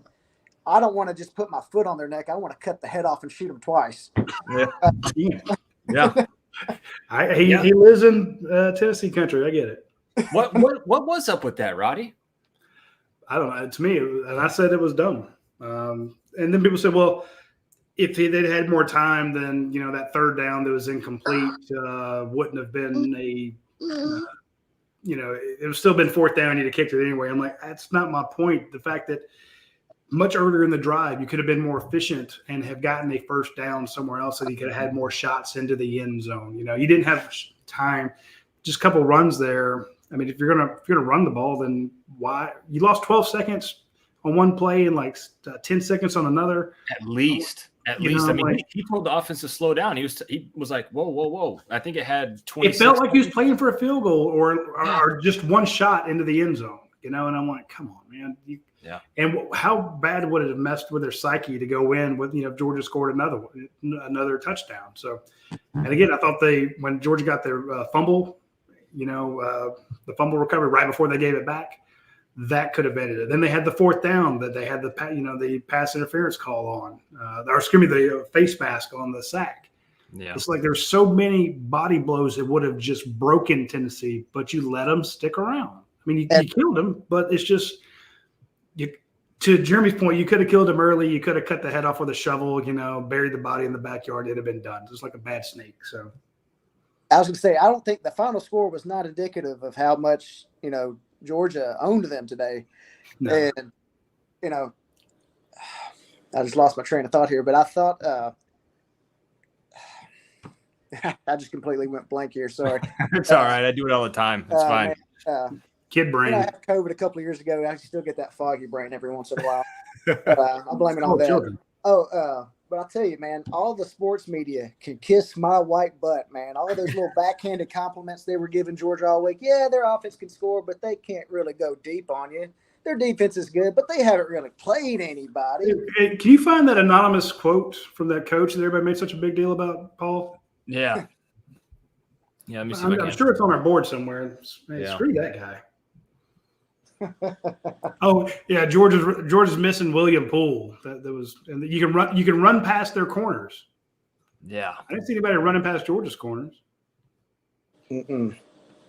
Don't get me wrong, I was worried about that, but that's And I tell you, I guess it's really not important now. But I thought they refs were letting Tennessee. Or they were getting Georgia on some of these ticky-tack penalties, man, like stuff that I thought they would, might otherwise let go. Like some of these holding calls I thought were very questionable. Yeah, some of those were bad, but then you saw the guy holding on to Ladd McConkey's jersey as he was running down the field. And then the pass with Arian Smith, the dude got a hold of him and they didn't throw anything, if I remember right. Yeah, it was. He had his shoulder taken off of him. Yeah. Yeah, it wasn't Ladd McConkey. It was Arian Smith. You could, tight there. Then, geez, the number of times that Barman Jones Jr. was held and Terry Ingram Dawkins was held a lot there. I found the quote, by the way. Okay, give it to us. Quote, this was from an anonymous coach. I wonder who it was, but I don't know. It says, quote, I won't be surprised if Tennessee scores 50. Georgia's front is average. Their back end is below average. They really miss William Poole. I don't think their corners are special. The Ringo kid, he doesn't run nearly as well as you'd expect. The others are just okay. They're going to run right by those corners. So this goes back, Roddy, to what I remember you saying about the Clemson game last year, the opener. You wonder if our defense took this a little personally, how they, that say a quote like that, for instance. They absolutely did. Tennessee's going to score a minimum of 30 on these guys. And I thought that too. I thought my goal was need to try to get Tennessee to punt 4 to 5 times today, answer back, and hold them to roughly 27 to 30 points because I think Georgia can score more than that. But, yeah, I mean, kind of like you said, you think the defense took that personally, everybody projecting them to score 30, 40 plus? Absolutely. Yeah, absolutely did. I actually said this I can't even remember. I did a lot of radio this week because everybody wanted to talk about it. A lot of national people reached out, hey, let's talk to you. And one of them, they're like, "What do you think? Give us a score prediction." I'm like, "I don't know. I mean, I don't know who's going to win because I don't know who's going to win the turnover battle." And they said, "Well, you need 40 or 50 points to win this game." I'm like, "Probably 40." I'm thinking somebody needs to hit 6 touchdowns or 5 touchdowns and a field goal or something, at least 38. But I said, what'll probably happen? What'll probably happen is both these defenses are hearing how both teams are going to score 50, and everybody's expecting, this crazy shootout. It'll probably be a 13-17 game, because that's what it was Clemson. You mentioned Clemson last year, and everyone's thinking it's going to be 37 to 35, something like that. What, 10-3 or whatever it was, 10-7 is just not even close. So if you disrespect both defenses nonstop like that, they're going to come out. They have social media. They see it. So I'm thinking that anonymous coach is probably Shane Beamer. Karen Moses said, "What if Kirby was the anonymous coach?" I had a couple of buddies text me that after the game too. My best friend texted me after the game. Let's see what I'll read it. I'll read it word for word. He called Sam Pittman and said, "Hey Sam, tell the son of a bitch this." He said, "Do you guys think Kirby was the ESPN's quote anonymous coach who said Georgia was going to average or Tennessee was going to average and hang 50?" That's funny. All right, guys. Hey, I'm going to hop off here so y'all can get somebody else on here with y'all. Hopefully, I catch up with y'all next week. Like you said, I'm worried about next weekend's game. Game, maybe. We'll trap. I kind of think so, especially coming off this big of a win. But I think it's almost a similar plan. I think you got to get those guys behind the sticks next weekend. Yep. 1,000%. And your corners better be on their game because they throw it a million times. I appreciate it, Jeremy. All right, guys. See you, little man. Oh, there's a big yawn. Junior, appreciate the $10, man. He said he's got to go watch the World Series. Be back tomorrow. We appreciate you as always, man. Thank you, Junior. Right now, Mississippi State, 24-6 at halftime against the Cadillac Williams-led Auburn Tigers. It's going to be what about the cluster that is Texas A&M? Boy, 3-6, lost 5 straight, eh? Come on, Jesus. James Crump says the national media is blaming the rain for the Tennessee loss. Oh boy, James, you tell us on the bitches it rains everywhere, not just in Georgia.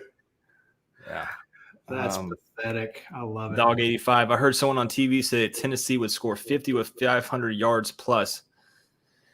Yeah, man. I mean, I think everybody on UGA Sports had it relatively high in terms of points on the score predictions. I had 38, 34, 35. Yeah. I mean, 27-13. I don't know if anybody saw that coming. I thought you would have to score at least 30-35 to win this game. My thought was you're going to have to score, because I started thinking in terms of drives, just sitting next to coach and talking to other coaches, and they look at the game and not who had a 100-yard rusher, who had a 100-yard receiver, like a lot of the fans do. How many bombs did you throw? They're like, how far did we get on that drive? How did it affect the game? What did it do for field possession? And they compared my drives to your drives, and I thought that Georgia needs to score on 4 out of 5 drives, and if you can hold them to only scoring on 3 out of 5, then basically 60%. You got to score on 80% of yours and 60% of theirs. Granted, that would work for anybody. That's tough, but that's just how I thought that you would need to do it, because I really thought they were going to score on 4 out of 5 drives. So I'm like, man, if you could just get one out of 5, that you stop them extra, and you go up, you push harder than you can get them, But I didn't realize that the crowd was just going to absolutely wreck them. So that was impressive. Miss Mary Embroidery says, somebody told me A&M was going to be in the playoff. Desmond Howard. Jesus. Well, hey, you can't hook your wagon to Desmond Howard. No, you can't hook it to Nick Chubb. I know. But that's the guy that said it. Yeah, I know. Yeah. Foster Moss. Hope those boosters kept those receipts down. $30 million, and you went 3-6. They might not make a bowl game. Oh, let me look at their schedule.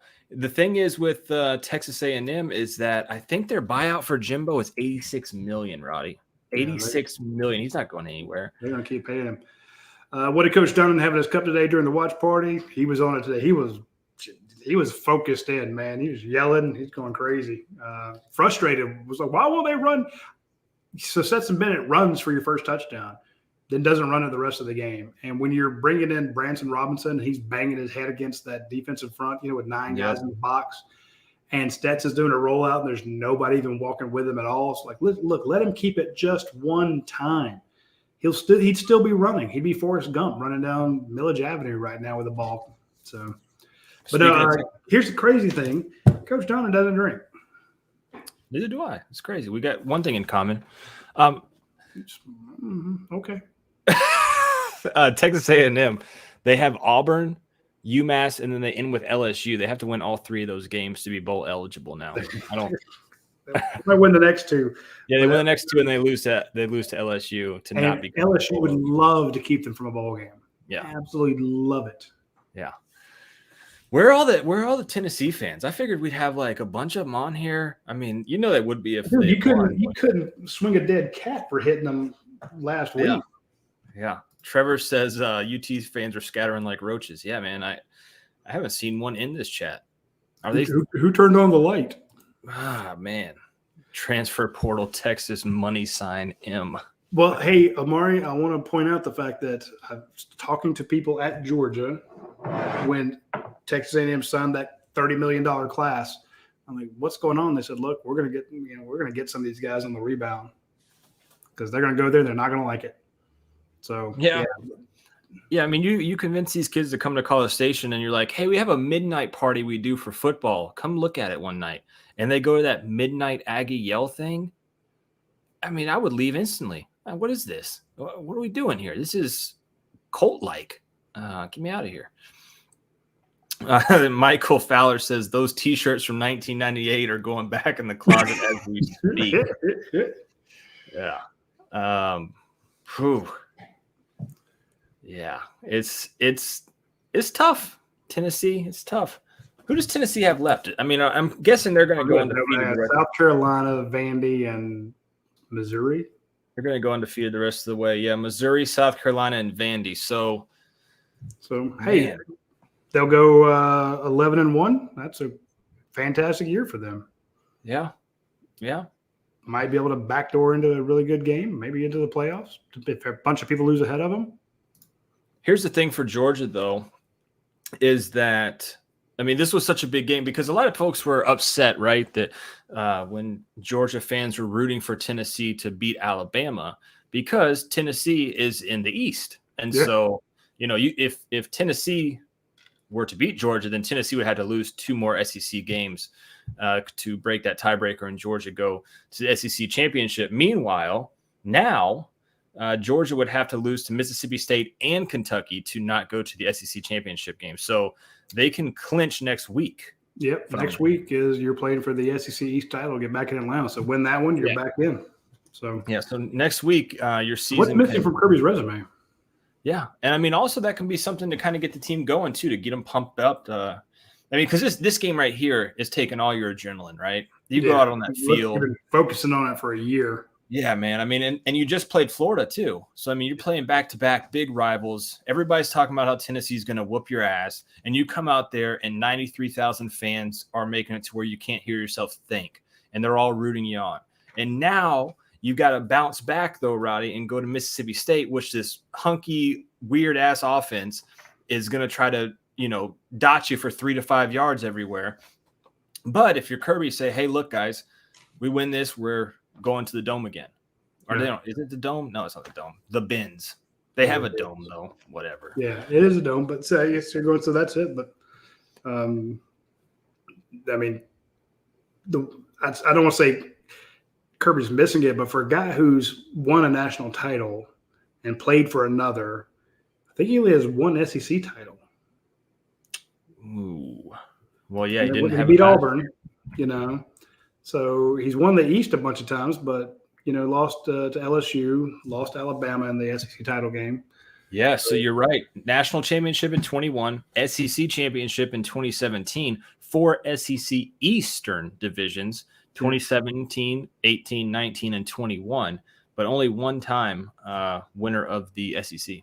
Yeah, that's what I'm saying. So I don't want to say it's missing from his resume, it is. But for a guy who's been in that game a bunch of times, and I'm looking at the West right now. We've had some people asking who's going to win the rest. I don't know, but I don't think Georgia's scared of anybody over there. I think if they got Alabama, they'd beat them again. I think LSU, they can beat them. Ole Miss, maybe. Ole Miss is weird, but I don't know. They got pantsed, so I don't know. Tell us in the comments who's going to win the West, guys. I don't know. I'm assuming Ole Miss is playing today. Let's see. And I would be assuming wrong. They have this week off, and then so they got an off week, and then Bama's coming to them next week for 3:30. Huh. That helps you out if you're Ole Miss. They've always kind of wet the bed though when it comes to big games. But they're much better at home. So they are very good at home. Clemson right now, Roddy, scoreless against Notre Dame, 14-0, third quarter, 6 minutes left. That could be really interesting. Well, hold on. And they still have Roddy, hold on. Don't look at the stats. They have not put in the backup yet at Clemson, the Cade kid, the 5-star. They still have DJU in. Guess how many yards he's thrown for? It's 6 minutes left in the third. 125. 49, brother. 10 of 14 for 49. I was going as low as I thought I could go. I thought you were trolling me. That he had nothing. Wow. Like 3 quarters, 50 yards a quarter at least. Dear God.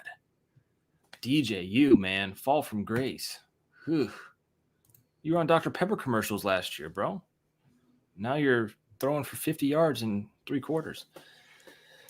Jay Brooks says, so Bama gets 2 road games back-to-back. They do, man. They do. They're going to be they're no longer the favorite in the SEC, man. The office has moved on.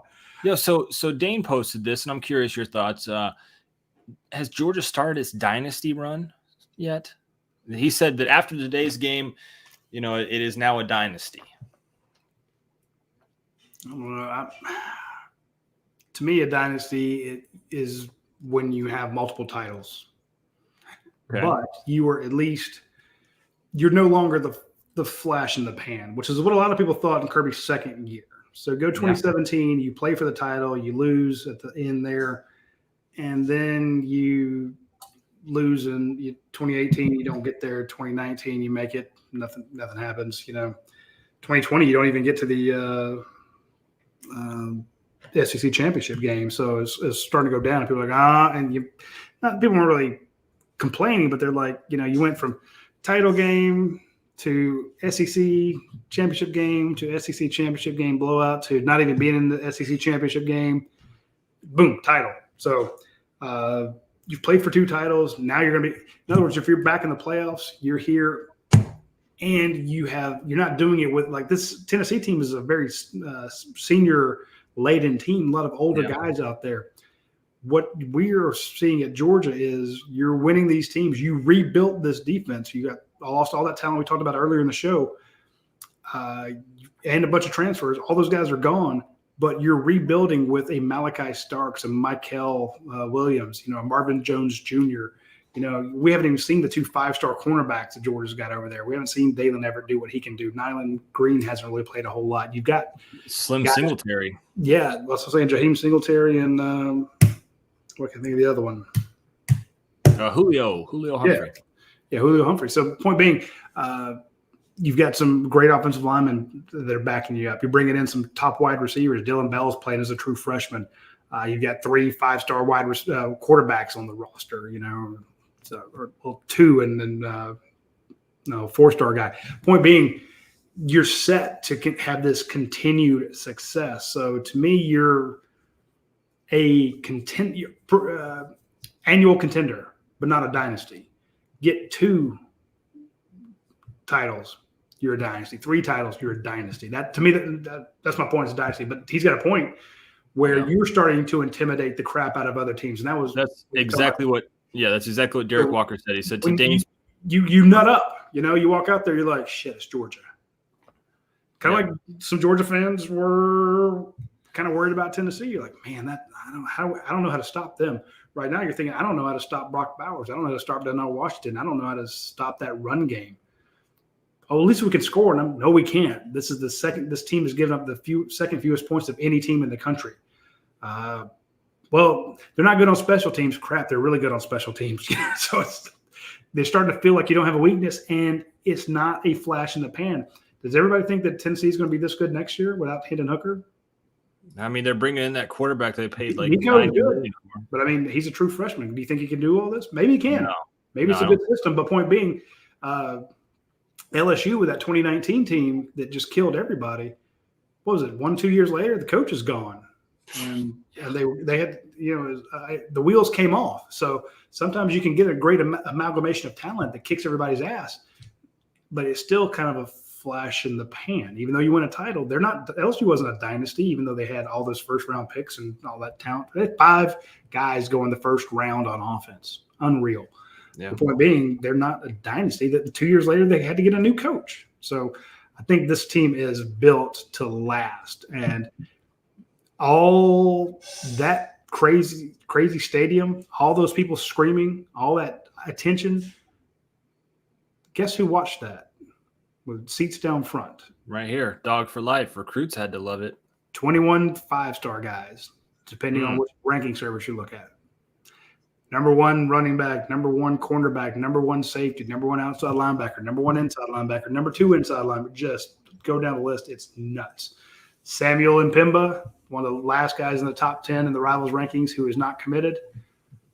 He's sitting there watching that defensive play and he's looking like, hey, there are guys injured at my position. I could go out there right now and help out. Come on, man.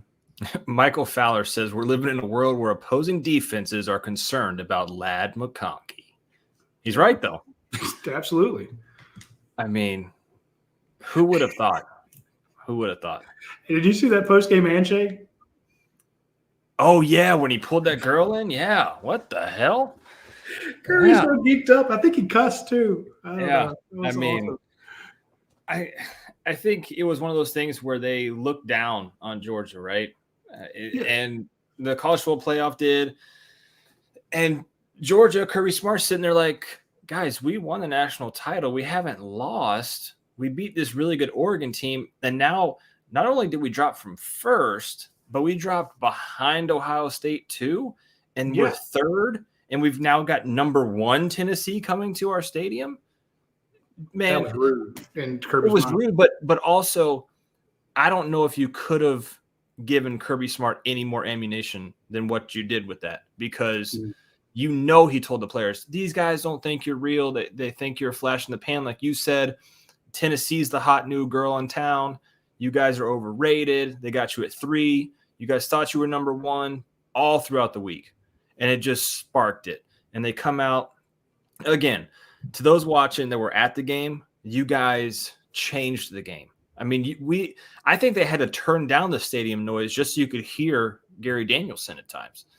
It was extremely I'm sure there's a guy in the truck going, we got because you got field mics set up. Yeah. Pick up the ambient stuff, and we had to turn that down. Yeah. It was a huge advantage to have this game played at home. I mean, I don't know if it would have been different at Neyland. I'm sure it would.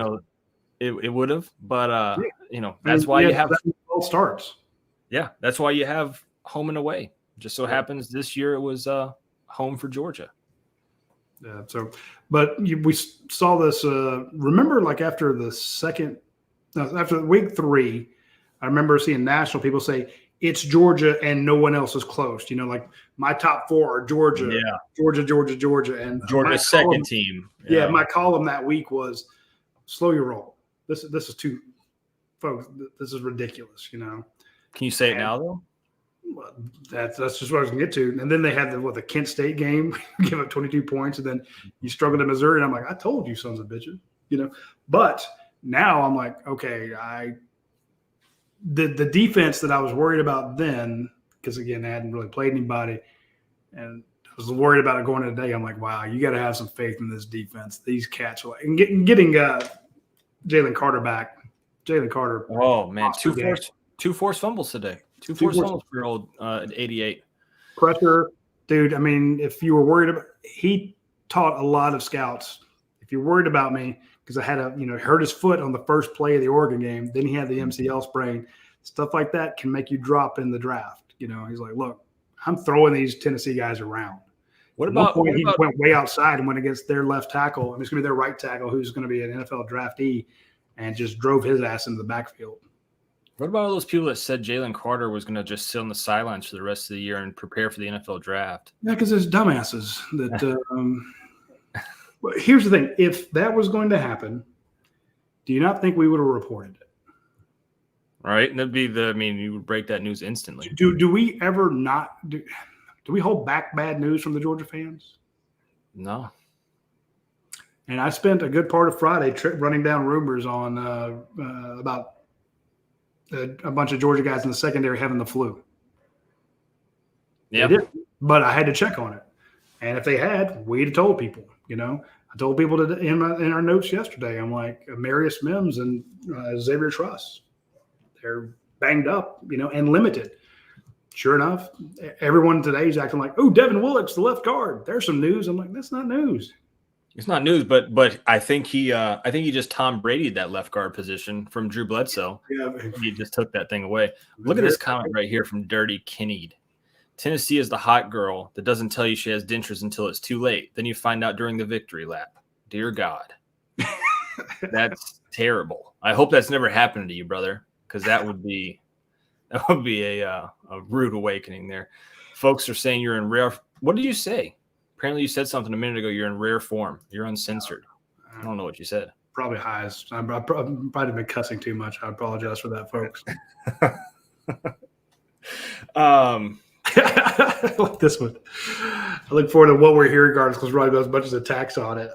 Sometimes they have good news. It just happens to be that last few ones where players are out for the year, and I think we told everybody. I mean, we could have not told people that Nolan Smith was done for the year, but we did. What's up? So are we going to see AD Mitchell back? I don't think so. It's starting to look that way, right? I expected him for Florida. Yeah. And now I can't get a good read on what's really holding him back. Yeah, I don't know either. And it's one of those things where, shoot, if he was anywhere near ready to go, this would probably be the game you would want to play him in, yeah. I would think. But hey, what he brought to Georgia was the deep threat, because Georgia hadn't been doing it, and acrobatic crazy catches. You saw a deep threat from Arian Smith. Arian Smith is healthy. And you had an acrobatic catch from Rosemy-Jacksaint. Yep. And all of a sudden, when Marcus Rosemy-Jacksaint plays well, and he's out there at the Z or the X, wherever you're lining him up, Ladd McConkey plays better. I feel like Ladd needs that security player. Oh, yes. When AD's out there, Ladd McConkey just kills it. It either pulls away somebody or something about it. But the guy that said that Georgia teams are now fearing Ladd McConkey. Yes, when Ladd's on, he's tough to defend. But now I'm thinking, and I mentioned this on the Watch Along show. If you guys were listening to CBS, you might have missed it. A few weeks ago, they brought Marcus Rosemy-Jacksaint out to talk to the media. They bring out one or two players on Monday, two or three on Monday, two on Tuesday, and two on Wednesday. And this was a Monday thing, and they had him out there. And all the questions to him were about how much do you like downfield blocking, because he doesn't get a whole lot of catches. I was going to say, had he had a catch this year? I don't know, but they brought him out because Marcus is is an absolute Georgia guy, loves the team, and we finally got to talk to him. But nobody could really ask him about big catches or stuff like that. So every time we'd seen him out there, he's throwing blocks, and he's like, "Yeah, I absolutely love laying guys out." And if Brock Bowers runs, behind me, and I'm driving the safety down the field, that makes my day. He was a consummate professional about it. But today, that little remember, he was giving us all those flashes going into that Florida game.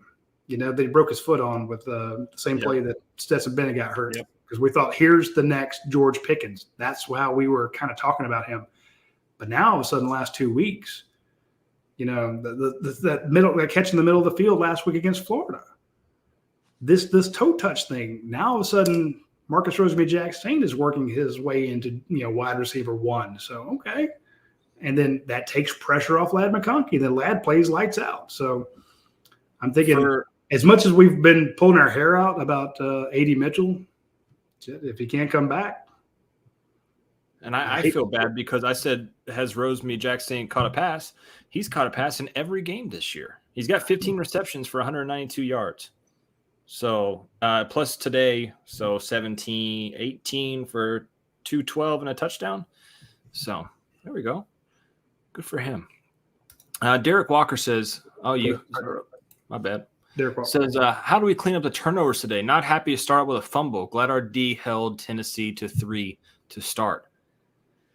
Yeah, I mean, I don't know if you can just clean that up. You know, what? Hold on to the ball with two hands? I mean, look where he was holding it. Yeah, that Dejon Edwards one was bad. Branson's, I think, had a little bit to do with he had a helmet just hit right on it, but it also was wet. Ball was super wet right about then.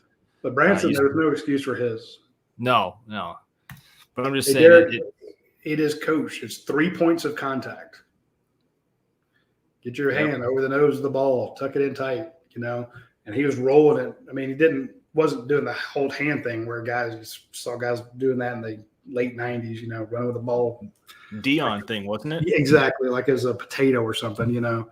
But no, you put your hand over it, you tuck it in tight, ball on the outside, you know, towards the outside of the field, you know, outside arm, and he just had it to the outside. It was away from his body. So, but you're taught not to do that. So you can. It's just like we gave Broderick Jones, or was it Warren McClendon, when he could have jumped on a fumble last week. We're like, well, you know, what happened to me on that fumble?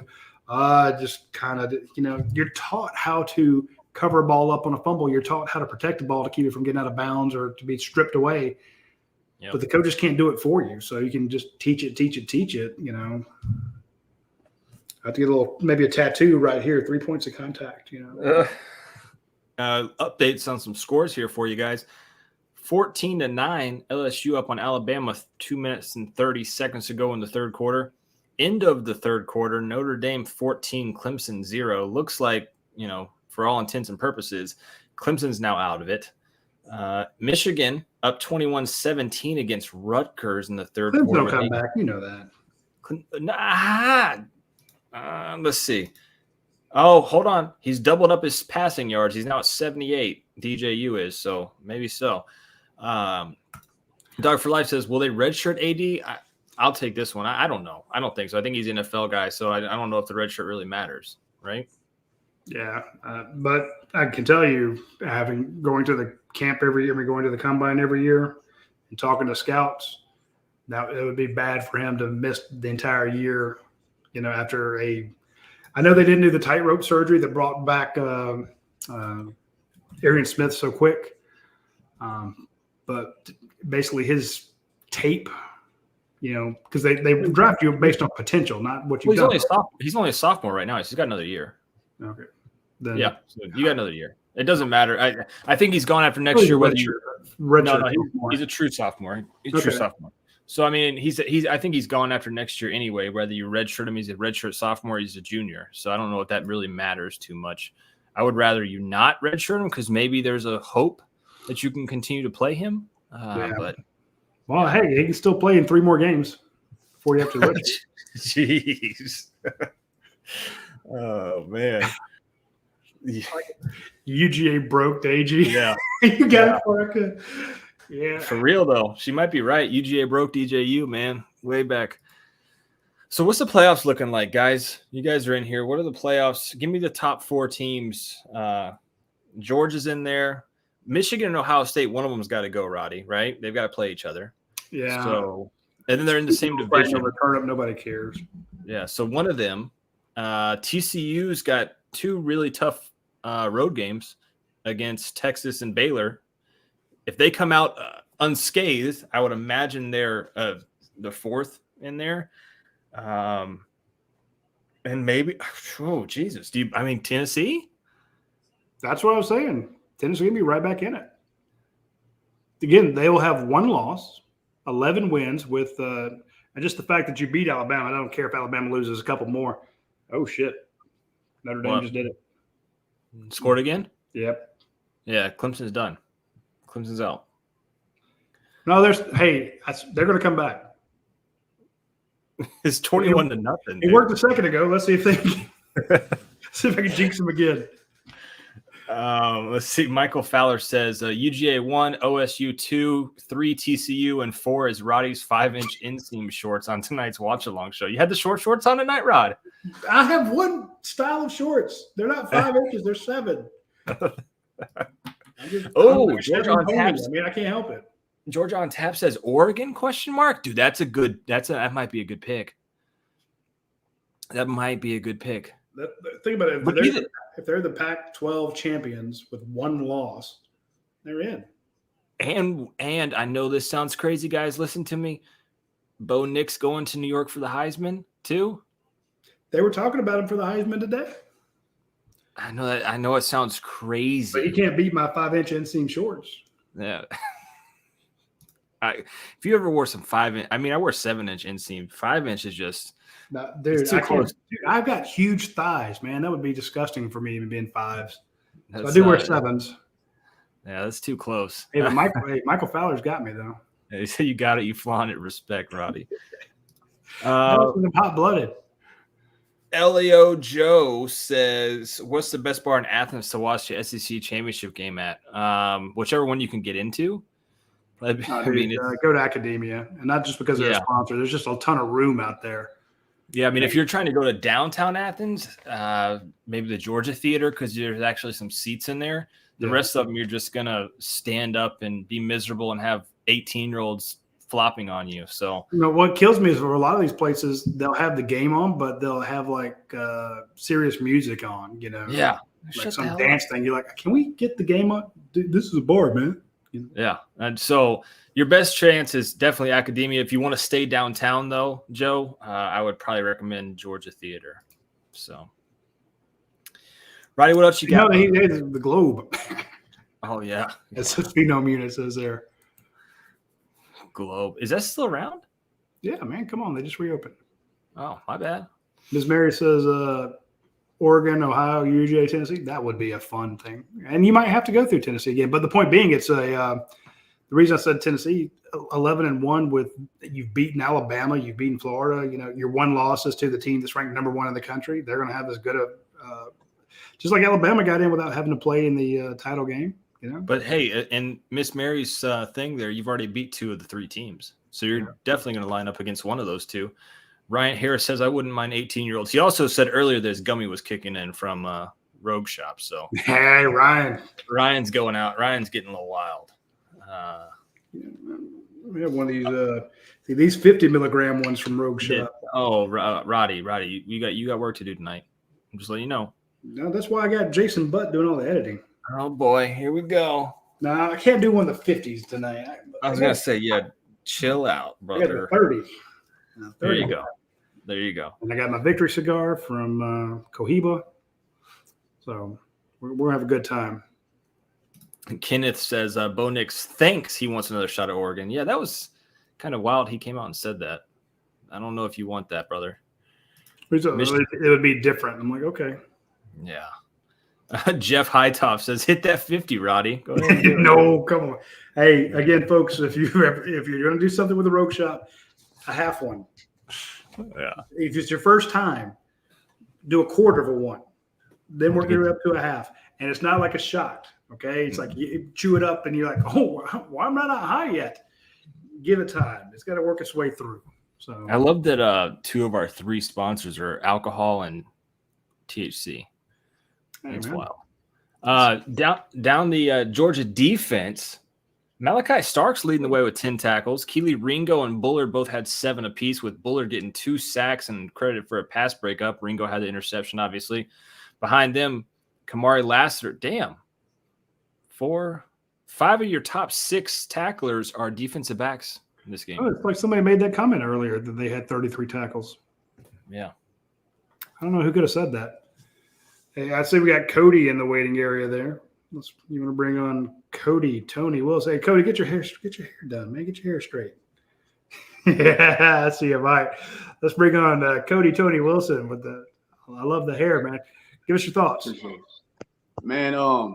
I haven't been able to catch the beginning of the stream, but really, I don't know if anybody's mentioned this. I think this was a huge game for Ladd to get his confidence back, and especially on the deep balls, because it's been a lot of screens and dink and dunk to him. And so for him to be able to make some more explosive plays and we could really use his confidence back, especially while AD's out, but especially when AD comes back to complement him. I don't know.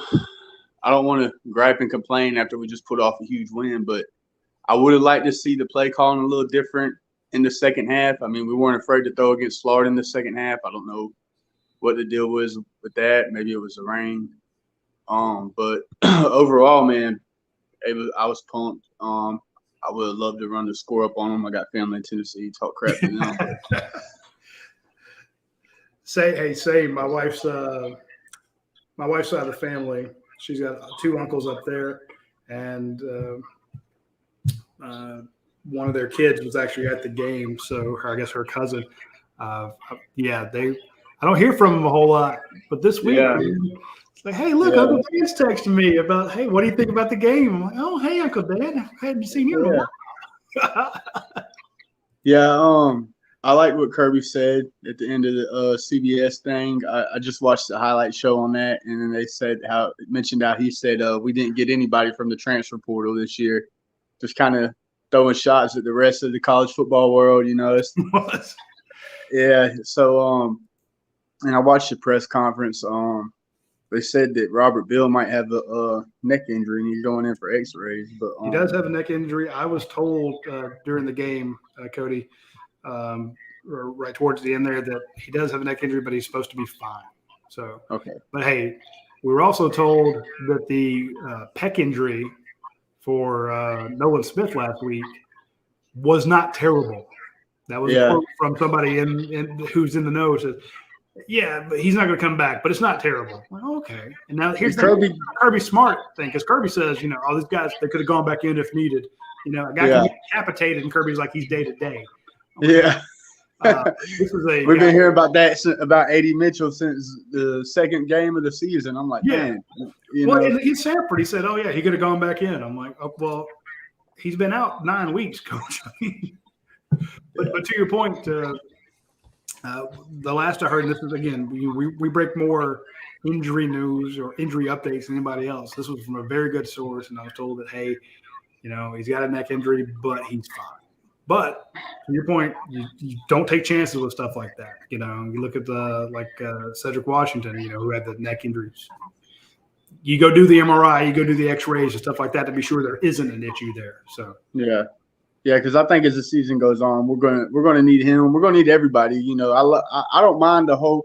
Yeah, it's nice to have somebody on the team like Will Anderson pumping up all the sacks, but at the same time, it makes it a lot easier for teams to game plan against that one person when you have pressure coming from all over the place. And, you know, for everything that's been made out about the lack of sacks all season, I just knew we were waiting for a breakthrough game. I really liked how we got after the quarterback. I knew the numbers weren't there, but, I mean, these dudes have been running for their life all year long. And, you know, we had some 5-stars out there today watching that game that, you know, might decide they want to come rush the quarterback at Georgia too after seeing how we got after him today, and I just love that. I hope we're hearing some news on that soon. I love the recruiting, man. Hey, Samuel Impimba. Hey, Sam M. That guy. I think Georgia leads for him. I haven't put in my future cast yet, but dude, he's been up here a lot. He's got a decision coming before long, and you got to think that he's watching. I mean, think about it, the way they put those guys at the right where the tunnel comes out. I mean, right where the team comes out. So they're looking down. They see the team come out in the smoke. They see him break the big G. You know, they hear that crowd's going nuts. They hear them introduced as the reigning national champions, and they watch the fan base just go absolutely berserk to draw Tennessee off, you know, not off sides, but, you know, false starts 7 different times, man. That's nuts. So I'm with you there. Yeah, I think that there couldn't have been a better game, a better outcome to have this historic recruitment visits. I mean, you know, that's not something they're going to talk about on TV, but that's something I'm going to be thinking about because man, you know, if we just continue to rebuild like this, and I don't want to get too far ahead of myself, but, you know, I'm 29, and ever since I was a freshman in high school, I've watched Alabama in their run, And I don't just want to do something like that. I want to erase that from history, what Georgia's going to do. And I feel like they got a good chance, you know, and to do that because it's looking like we can really do something in the playoff this year. If we were able to shut down that offense, I don't have no worries about. Come on, girl. Sorry. I don't have no worries about Ohio State if they even make it. The way they struggle today, nobody knows. And hold on one second. My bad. I mean, I get you're on TV and all these girls calling you. I get it. It happens. Yeah. You know, they're all over him. They're like, "Oh, he's so cute." They're on it. Yeah, so, you know, I got it. She's the one that been paying for me to go to the Georgia games and stuff. So we got to keep her on the team. You know, I'm driving her crazy. I've been driving her crazy with my fandom, but you better go do your duty, right? Yeah, she's hitting you up. Yeah, she just left, so she'll be all right for a few minutes. But that's why he missed the first part of the show. Yeah, exactly. We had to celebrate. Yeah, man, I think it was a great game. Man, I would have loved. I know Kirby don't care about individual awards, but I do because I'm a fan. And but it's like he's just almost against it. It's like, man, Stetson had over 200 in the first half. Let him at least let him get back in his Heisman talk while they're talking about it. You know, just let him throw a couple more. Arian dropping that ball. You know, I'm glad he made it back. We're gonna need him, especially if he develops. But just let him get a few more yards and touchdowns, make the win look a little prettier. You know. Hey, you just got hit. Michael Fowler says you just got hit up with the "you up" text, bro. So hope your night goes great, bro. But no, you're exactly right. You're exactly right with that, man. I think and Stetson was a little upset with Kirby throughout the game. I don't know if you guys noticed that or not.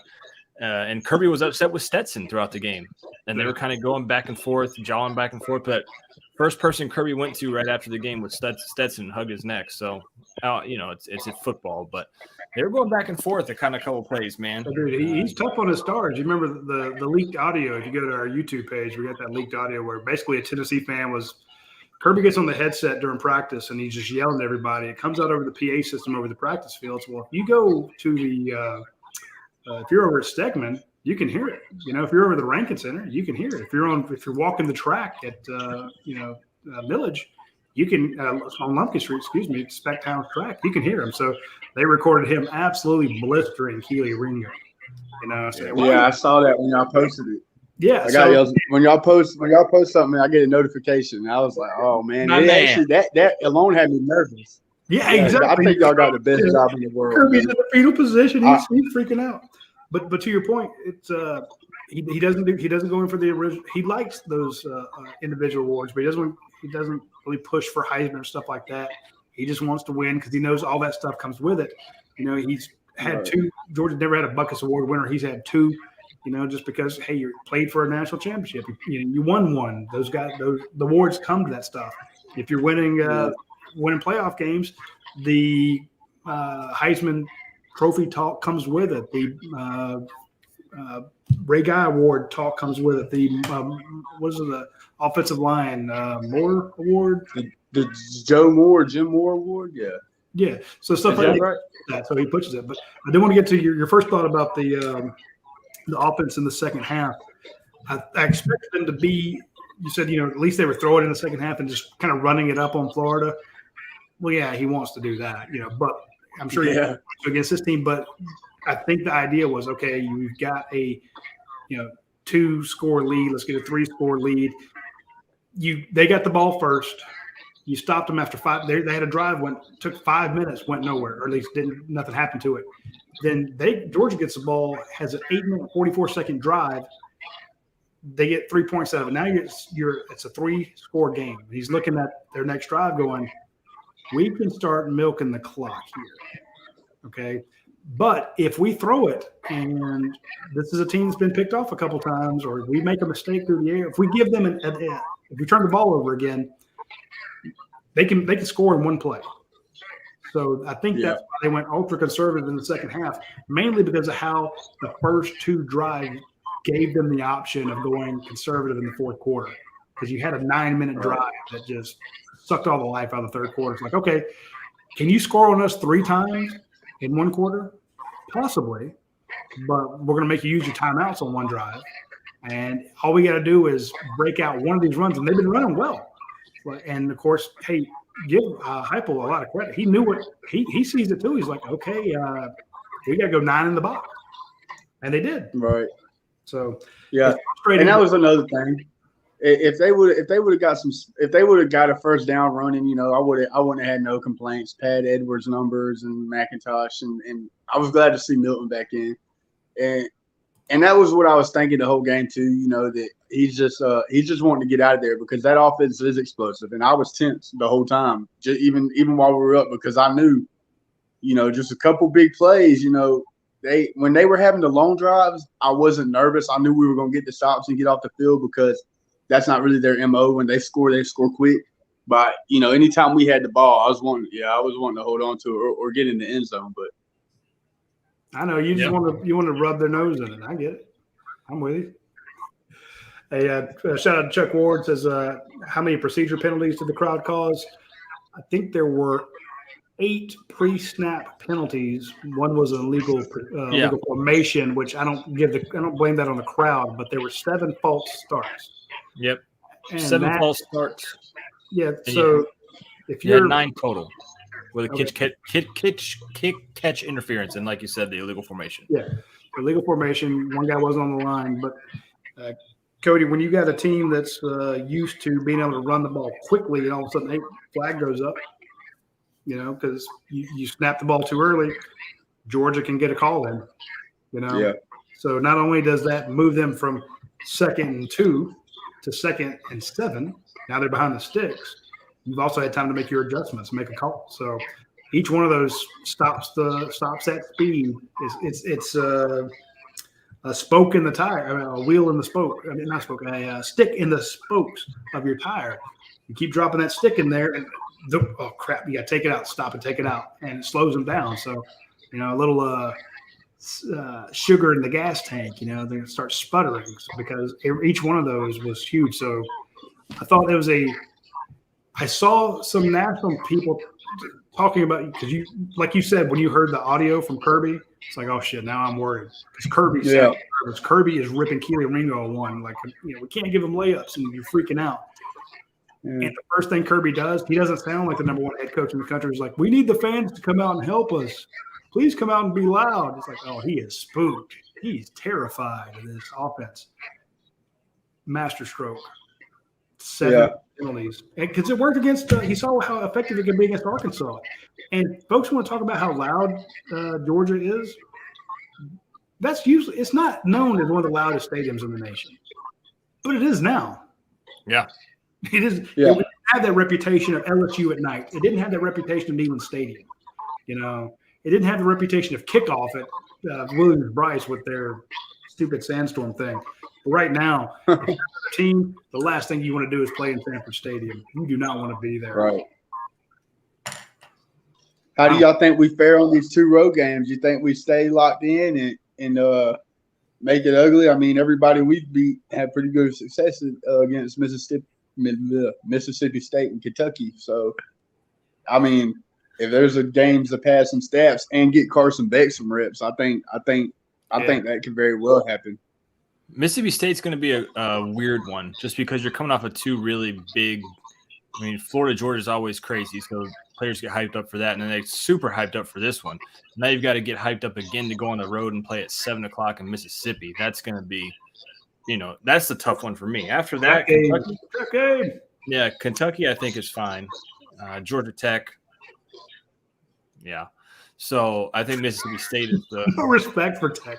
I think Mississippi State is the one that you have to watch out for. 7:00 in Starkville, you know, it changes up their whole routine. They haven't, you know, had to play night games, so now they've got to change up their whole routine, move it back. You're also moved back another hour because you're out west. So that's the one that kind of spooks me a little bit, especially after today with that big ruckus crowd. And you got to get back up and go at it again in a week against a offense that loves to pass the ball for 3 to 5 yards. Oh God, I'm getting hammered in the comments right now. I said Florida, Georgia. Dear Lord, Georgia, Florida game, guys. My bad, boy. Okay, let me kick you out of the thing here. Get a 10-minute timeout. Quick note on that. What did I say a minute ago? I said Clemson's going to come back because I jinxed them once before. It was 14-0. I said Clemson's going to come back, and then all of a sudden Notre Dame scored. And I said, let's do it again. 28-0. Hey, Clemson's going to come back.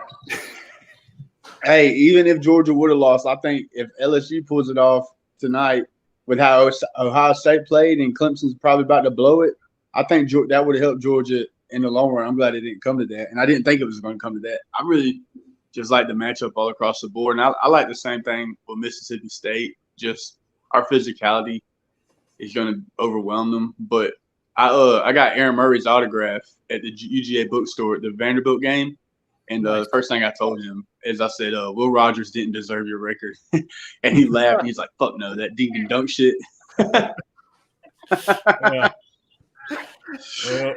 Hey, I will say Aaron Murray has this kind of Mr. Perfect look about him. Yeah. He's a card, man. He's a card. He is a competitor. And he can get loud. So I like the guy. He's really good. Raj. Where do y'all rank him all time on the UGA quarterback list? Man, didn't he have the most wins of anybody? Yeah. I think him or David Green. I think I don't know. David Green had because his first season was a losing season. Yeah. So David Green might, but I know he's got all the other SEC records still to this day. So there are a lot of them besides the completions. Look, the fact that he got up after being killed at Auburn, he'll always be in my top 3 quarterbacks in Georgia of all time. Yeah, he's probably top 3. He's a bad man. Do we put Stetson over him? I knew that already. Was I know that was coming. I knew that was the next question. I knew it was. It's a good question though. I know, but I knew it was coming. I knew what you were setting. And he's up a fighter too, but and this is a guy I disrespect. But I mean, you can't.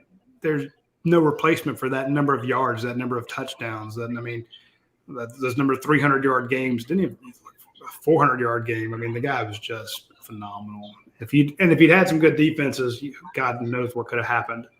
And he wasn't doing it behind this offensive line. He didn't have a that offensive line, boy, back in the day. Lord have mercy.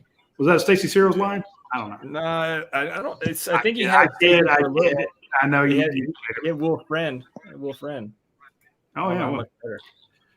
Well, Miss Mary says David Green's always hers. Well, that's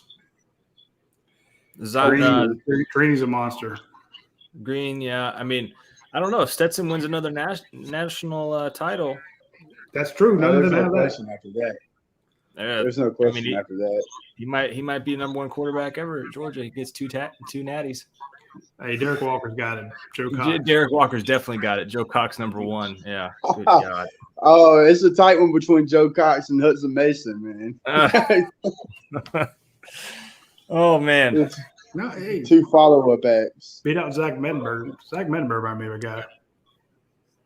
Grayson Lambert, number 2. Yeah. Grayson Lambert still holds the NCAA record for most completions in the game against South Carolina. Completion percentage. No, South Carolina. Why? 27-28 against South Carolina. Okay. Oh, I remember that. I forgot all about that. Yeah. He did something. Nuts. Hey, now, Michael, you joke about Joe T3, and I will tell you, to this day, I'm still bummed that Joe Tereshinski and Georgia couldn't win against Florida with Joe T in there. Because if he then won, I would have had my first Sports Illustrated cover shot. So to this day, I'm still hurting. Oh, man. Yeah. Duval's got my back. Grayson in his Spurrier's career. That was the game. Yeah. Dude, his career ended when he says, yeah, I'll probably do this for another couple of years. And then all the recruits said, well, if we're going to have a coaching change in 2 years, screw that. I'm not coming there. So he hung it. He's such a smart mouth. He cut his own throat. Yep. Chris Contrell says, did y'all hear what Kirby said about the portal? Yes. Yeah. That was a good point. You can say it was like trolling the other teams, but I think he was just talking about how much these Georgia fans loved it. And one of the things I got, and I didn't want to put too much stock into it, Cody, because I was told this team is focused. They're dialed in. Well, I was told this team was focused and dialed in before LSU 2019 when they got killed, going to there. So you can be focused and dialed in and get your ass handed to you. But it was kind of a throwaway line to the person I was talking to, and they said this team loves to play in front of this crowd. They love to play at home. Yeah. They love to defend the home thing. Well, of course, everybody does. I was going to say, who doesn't, right? It's like saying you like ice cream. Well, of course. But when you look at the fact that you did have Georgia's lost, 8, 9, 13 different guys to the transfer portal, but you had no room to take anybody else because even though you lost that many, and again, that's over 2, 3, 4 years, guys to the transfer portal, you still didn't have any room left on the roster to bring a guy in, maybe 1 or 2 if you gray shirted somebody, but they didn't need to go to the transfer portal and bring anybody in. The only team in the country that didn't bring anybody in the transfer portal. Now that's going to change next year, but you wonder about the temperament of your team. You wonder about how much your team plays for each other. What is their headspace? Remember last year they talked about all the skull sessions, and you saw guys play unselfishly, even though they were NFL guys and a lot of these NFL guys want to get their numbers up, because if you can get your sack numbers up, if you can get your tackle numbers up, if you can get whatever, that helps you when it comes to the draft. It equates to $1 increase in your earnings. But when those guys played unselfishly, when you saw Devontae Wyatt and Jordan Davis pass on the NFL to come back last year, that was huge. So they played like a unit. Offense would come off, the defensive guys are up there pounding on them. Good job, good job, good job. Defense gets a takeaway. The second string wide receivers are the ones who are putting the spike pads on, Chris Smith. That was a team that just, they took on everybody. When they lost to Alabama, they weren't pointing fingers and, bitching each other out. You lost a lot of those guys. So you're like, what is the temperament of this team? This team's still tight, and they do have some good leaders. And the guy who got them psyched up, who had them screaming and going crazy in the locker room today, Nolan Smith. So, yeah, I saw they showed that on the TV. Of this team, because you got to have it, because you can fall apart like some of these other teams are doing, where you're all blaming each other. That leadership from last year is really carried over, and and I don't think it just happened last year, but it's just I think it's growing really because we have talent on that defense. There's no denying it. There's future first rounders on that defense, but to the extent of 5 next year, probably not. But you see it all right now that they're playing just as good as they were last year on a lot of aspects, and I think a lot of it is just the whole brotherhood concept that Kirby's instilled in these guys. You got Dumas Johnson out there. He reminds me of a 5th, 6th year senior, and he's only a sophomore. Third game of the season, he's chewing out. Was it Kamari Laster? Somebody just all through it. I'm like, you're second game starter. Who the hell are you to do that? But he did. Exactly. Guy took it and got better. And he played lights out today. I don't remember him. He didn't have no penalty. Keeley drives me nuts with these penalties, and I feel like the refs pick on him more than the other teams picking on him. I feel like he gets picked on with some of these penalties, but Kamari is playing lights out. If you ask me, I know he makes mistakes, but he's only a sophomore, so I really like what I'm seeing from him too. You're right. And we had a comment a second ago that Georgia has the best staff in the country. Kirby said this is his best staff ever. And I'm like, I am hard pressed to disagree with him. And that don't take that wrong. It's not a shot against Dan Lanning leaving, but if you got if you look at your defensive side, you got Glenn Schumann, who's an up and comer. Kirby's first hire when he got the job, Glenn Schumann, and Will Muschamp, who's been a 2-time SEC East head coach. You got Mike Bobo over there, just kind of, hey, here's what I've seen when I scout you guys. Here's how I would attack you. You got Buster Faulkner, over there, who's a good guy, very smart X's and O's guy. And he's not even an on the field coach, but I thought they upgraded. You got Del McGee, best running back, best recruiting coach in the country. You've got Brian McClendon. Brian McClendon, who's he's got what, he's 2-0 as interim head coach. Yeah, strongest recruiters in the country, great wide receivers coach. I mean, look what he's done with his wide receivers. So, but Uzo Deribe as your outside linebacker coach, man, they love him. They love that guy. They're going to play for him. He is a hot coach. That's going to be a head coach someday soon. Trying to think, the guy from Rutgers, Fran Brown. Fran Brown. Fantastic. Point being, yeah, he's recruiting his DB staff. So, and you lose 15 guys to the NFL, and they reloaded. I call it rebuilding. They reloaded, but they're really, really good. So I'm nuts. I hope we're not in jeopardy of losing Monken, and I don't feel like we are as much as I did at the beginning of the season, because in these openings, his name's not really a hot topic. I hope he's just one of those guys, who's happy to be a coordinator where he's at for a little while. Cause he's not. He's well, thanks, man. I don't mean that in any way, but let me answer Raj. Raj, was Kenny McIntosh hurt? I don't think he was hurt, but no, I don't think so. No, I mean, so he's got a $2 billion a year contract. That's really good.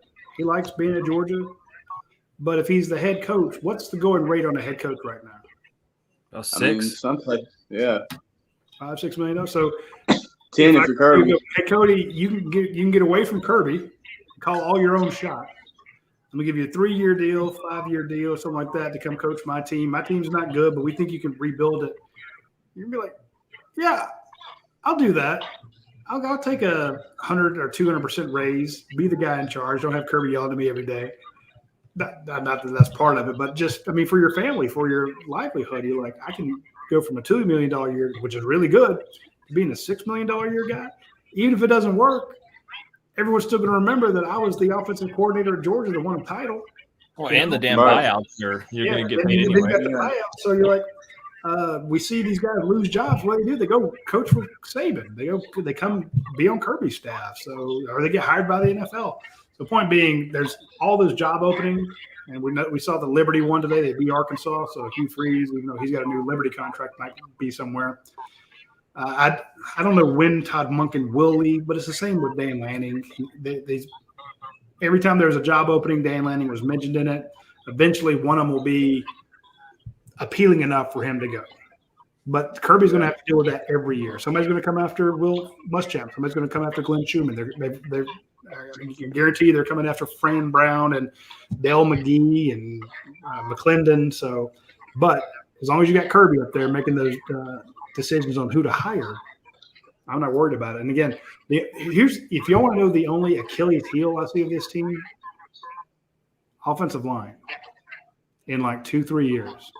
Because this last offensive line class, Cody, was mediocre. You had one good guy in Ernest Green. And Drew Bobo, he's out. But I'm just saying, right now you've got plenty of offensive linemen. It's good. But this upcoming 2023 class, you have to have good offensive linemen in it. So, but again, I got the transfer portal, so who even needs that? Yeah, just go get them. Yeah. Wait, I like what they said about Monroe Freeland. I know we got his commitment, but we ain't got the big 5-star name like we've had. No. This year. Holy. Sorry, Clemson's going to come back again. What's the score? Every time I say that, Notre Dame scores. So it's now 35-7. What's the score on the Alabama LSU game? I was streaming off my phone. Alabama just scored 21-17, 4 minutes, 40 seconds to go. Oh, man. That might be a game. Well, it's been good chatting it up with y'all, man. Take it easy, brother. I'll be back on again soon. All right, man. All right, go Dogs. See you, brother. Stay up late next week, Cody, because what time are we going to get on the show next week? Oh, God almighty. Probably 10:30, 11. It'll be 11. I love it. I love the fact that I can, I like Jeff here, flip TJ Shanahan. That would be nice. Yeah. Derek says that Dan Mullen going to Auburn. That'll be Hugh Freeze, I think. So ain't no way Hugh Freeze is getting an SEC job. He's coming right back. No shot, dude. No shot. I like it, Cody. Cody says he'll stay up late for us next week. We need that. Yeah, man. Next week's going to be brutal. I just like how every time I say that Notre Dame's going to, or Clemson's going to come back, Notre Dame scores. It's like this magical power. Next week. I feel like control it. Well, you got anything else, Big Rod?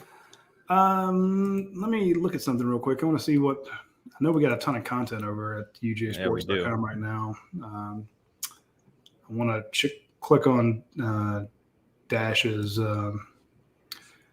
he did a whole story about Georgia fans bringing the noise. I think that's pretty impressive. Yeah. Again, I think if we had to give out helmet stickers, you'd have to give one to the entire Georgia fan base. You know, that was nuts. I saw somebody say Kamari Lassiter may have had his best game of the year. We should start doing that. Why didn't we start doing it? We both get 2 helmet stickers to give out. Why didn't you think of this beforehand? I don't know. So all right, probably because I had that Bustletown vodka, man. Who's your two helmet stickers? You just say them, Kamari and the fans? Well, we can say collectively we'll both take the fans, so we'll take that. But, yeah. Give me the fan. Well, they don't get they can have a shaker. You can't give them a helmet sticker. They don't wear helmets, but yeah, give them a shaker. So that is tough. Okay, so I'm gonna go lad. Lad. Bounce back lad. Okay. I'm gonna go Malachi. Malachi played really well today. I'll take those 2. I knew you weren't going to take either one of them, so I'll take those 2.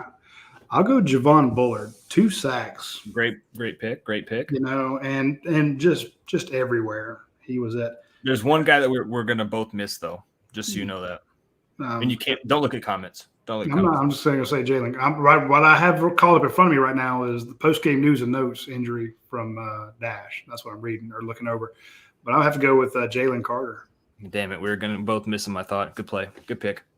I'm just thinking that, I mean, he changed the outcome of the game. And again, I know I sound like a broken record when I write or complain or whine about special teams or tweet about them, but the fact that you had a 75-yard punt that put them, you know, when you couldn't move the ball, you put them on the 1-yard line, and then 88 comes through and just throws your quarterback to the opposing quarterback to the ground. Ball bounces around. He almost got the safety.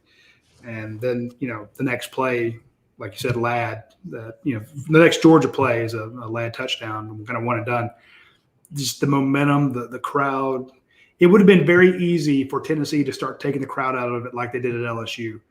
Your first drive, you fumble it, they get a field goal out of it. You know, then your next drive, you have to punt it to them, and they get it on. You know, if they had a 99-yard drive or something like that, man, Jalen Carter. Every time you needed him, you got him. So I'm calling 2 guys on defense. I'm sure there's some guys on offense we could shout out. You know, give a helmet sticker too. But this was a defensive victory because that's who needed it. And you know, we talked about the offense would have to carry the defense some this year, you know, as the defense rebuilt. But I said the defense will get better and better.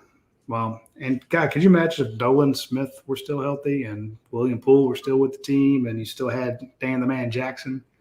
So this defense could be even filthier. But you lost some key players. But, man, 88. Having him back is just – it's a totally different game. Totally. And LSU, I mean, if you're looking at Kentucky's got a good offensive line. They can't stop him. Mississippi State damn sure can't stop him.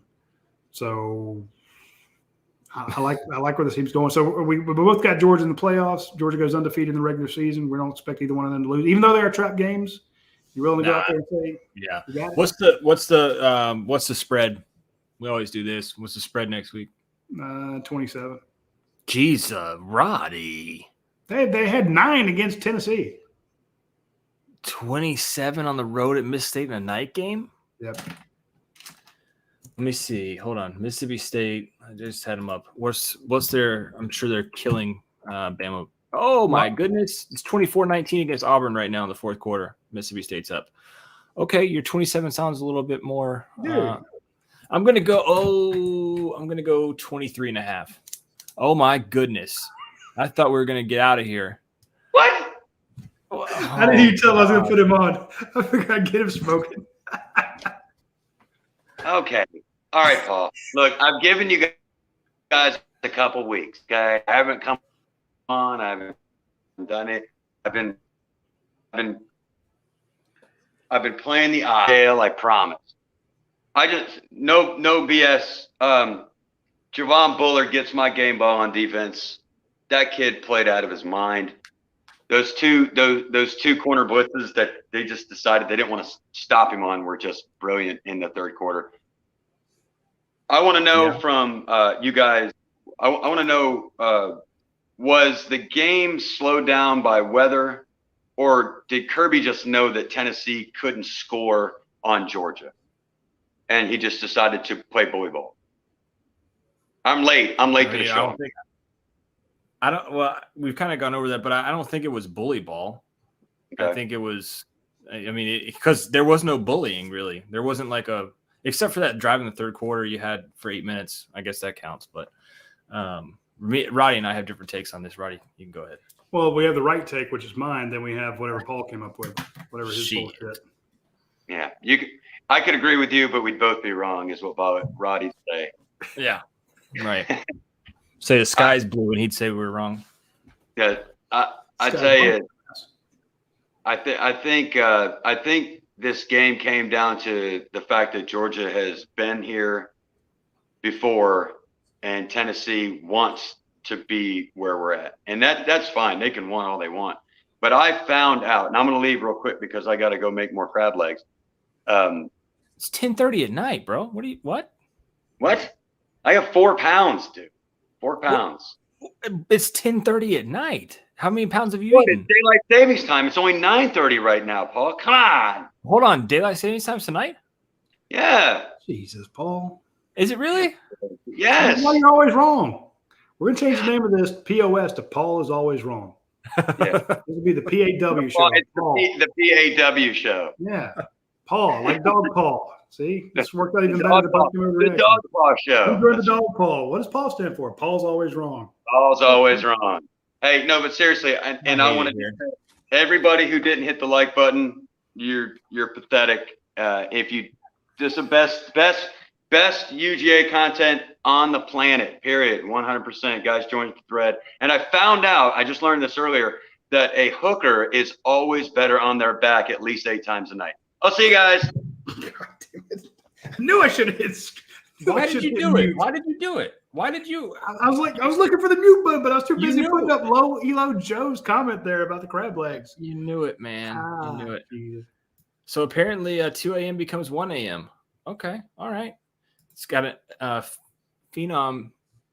I can't even say his name. Is that Phenom? Phenomi? What is that? Phenomi? Phenomi unit. I don't know. Unit. Says you get an extra hour to fool around. I don't know. Get to fool around. You're married. Yeah, I'm married. I mean, I'm gonna fall asleep and I'm gonna go eat a peanut butter and jelly sandwich and watch the rest of this football and then go to sleep. All right, that's all I got for this week. You got anything else? No, man. What's going on with this LSU Alabama game? Oh no, I can't watch it. My internet was messed up. I had to take that down and I had to tell Nicole to quit streaming. 1 minute 54 left. Who's got the ball? LSU's got the ball. Let's see. I had to. Everything was tripping. Yeah, tripping. Yeah. Oh, I like this. Crab legs by the fire sounds good. Crab legs at midnight. I love it. Yeah, crab legs at midnight sounds fire, man. Some of you guys, I'm sure you know Anthony. Anthony is one of my favorites, man. He's just wild, dude. He's absolutely wild. And he said he took 2 weeks off. There's no telling where Anthony was during those 2 weeks. So you just give it best shot with Anthony. But nah. Holy shit, LSU scored. They're at 24. All right, I'm gonna go watch the game. Guys, we appreciate you so much for tuning in with us. We've been live for 2.5 hours, and 200 of you guys are still around here. We got all the way up to, I think, 450 at one point. Guys, before you leave, it would help us out tremendously. It takes you 2 seconds. Hit that like button on this video. If you're not already subscribed to the channel, also hit that subscribe button. I'm sure you are, though. We appreciate every single one of you. Really, really do. Except Georgia on Tap. Yeah, except George on tap. But no, really, you guys are more of a family to us than fans of the podcast or anything that we do. We wouldn't have a show if it wasn't for you guys. Not to get all emotional and stuff, but you guys are what you guys are what makes this show go. And we have a ton of fun doing it. We'll be back next week, late night hours, demon hours, talking to you after the Mississippi State game.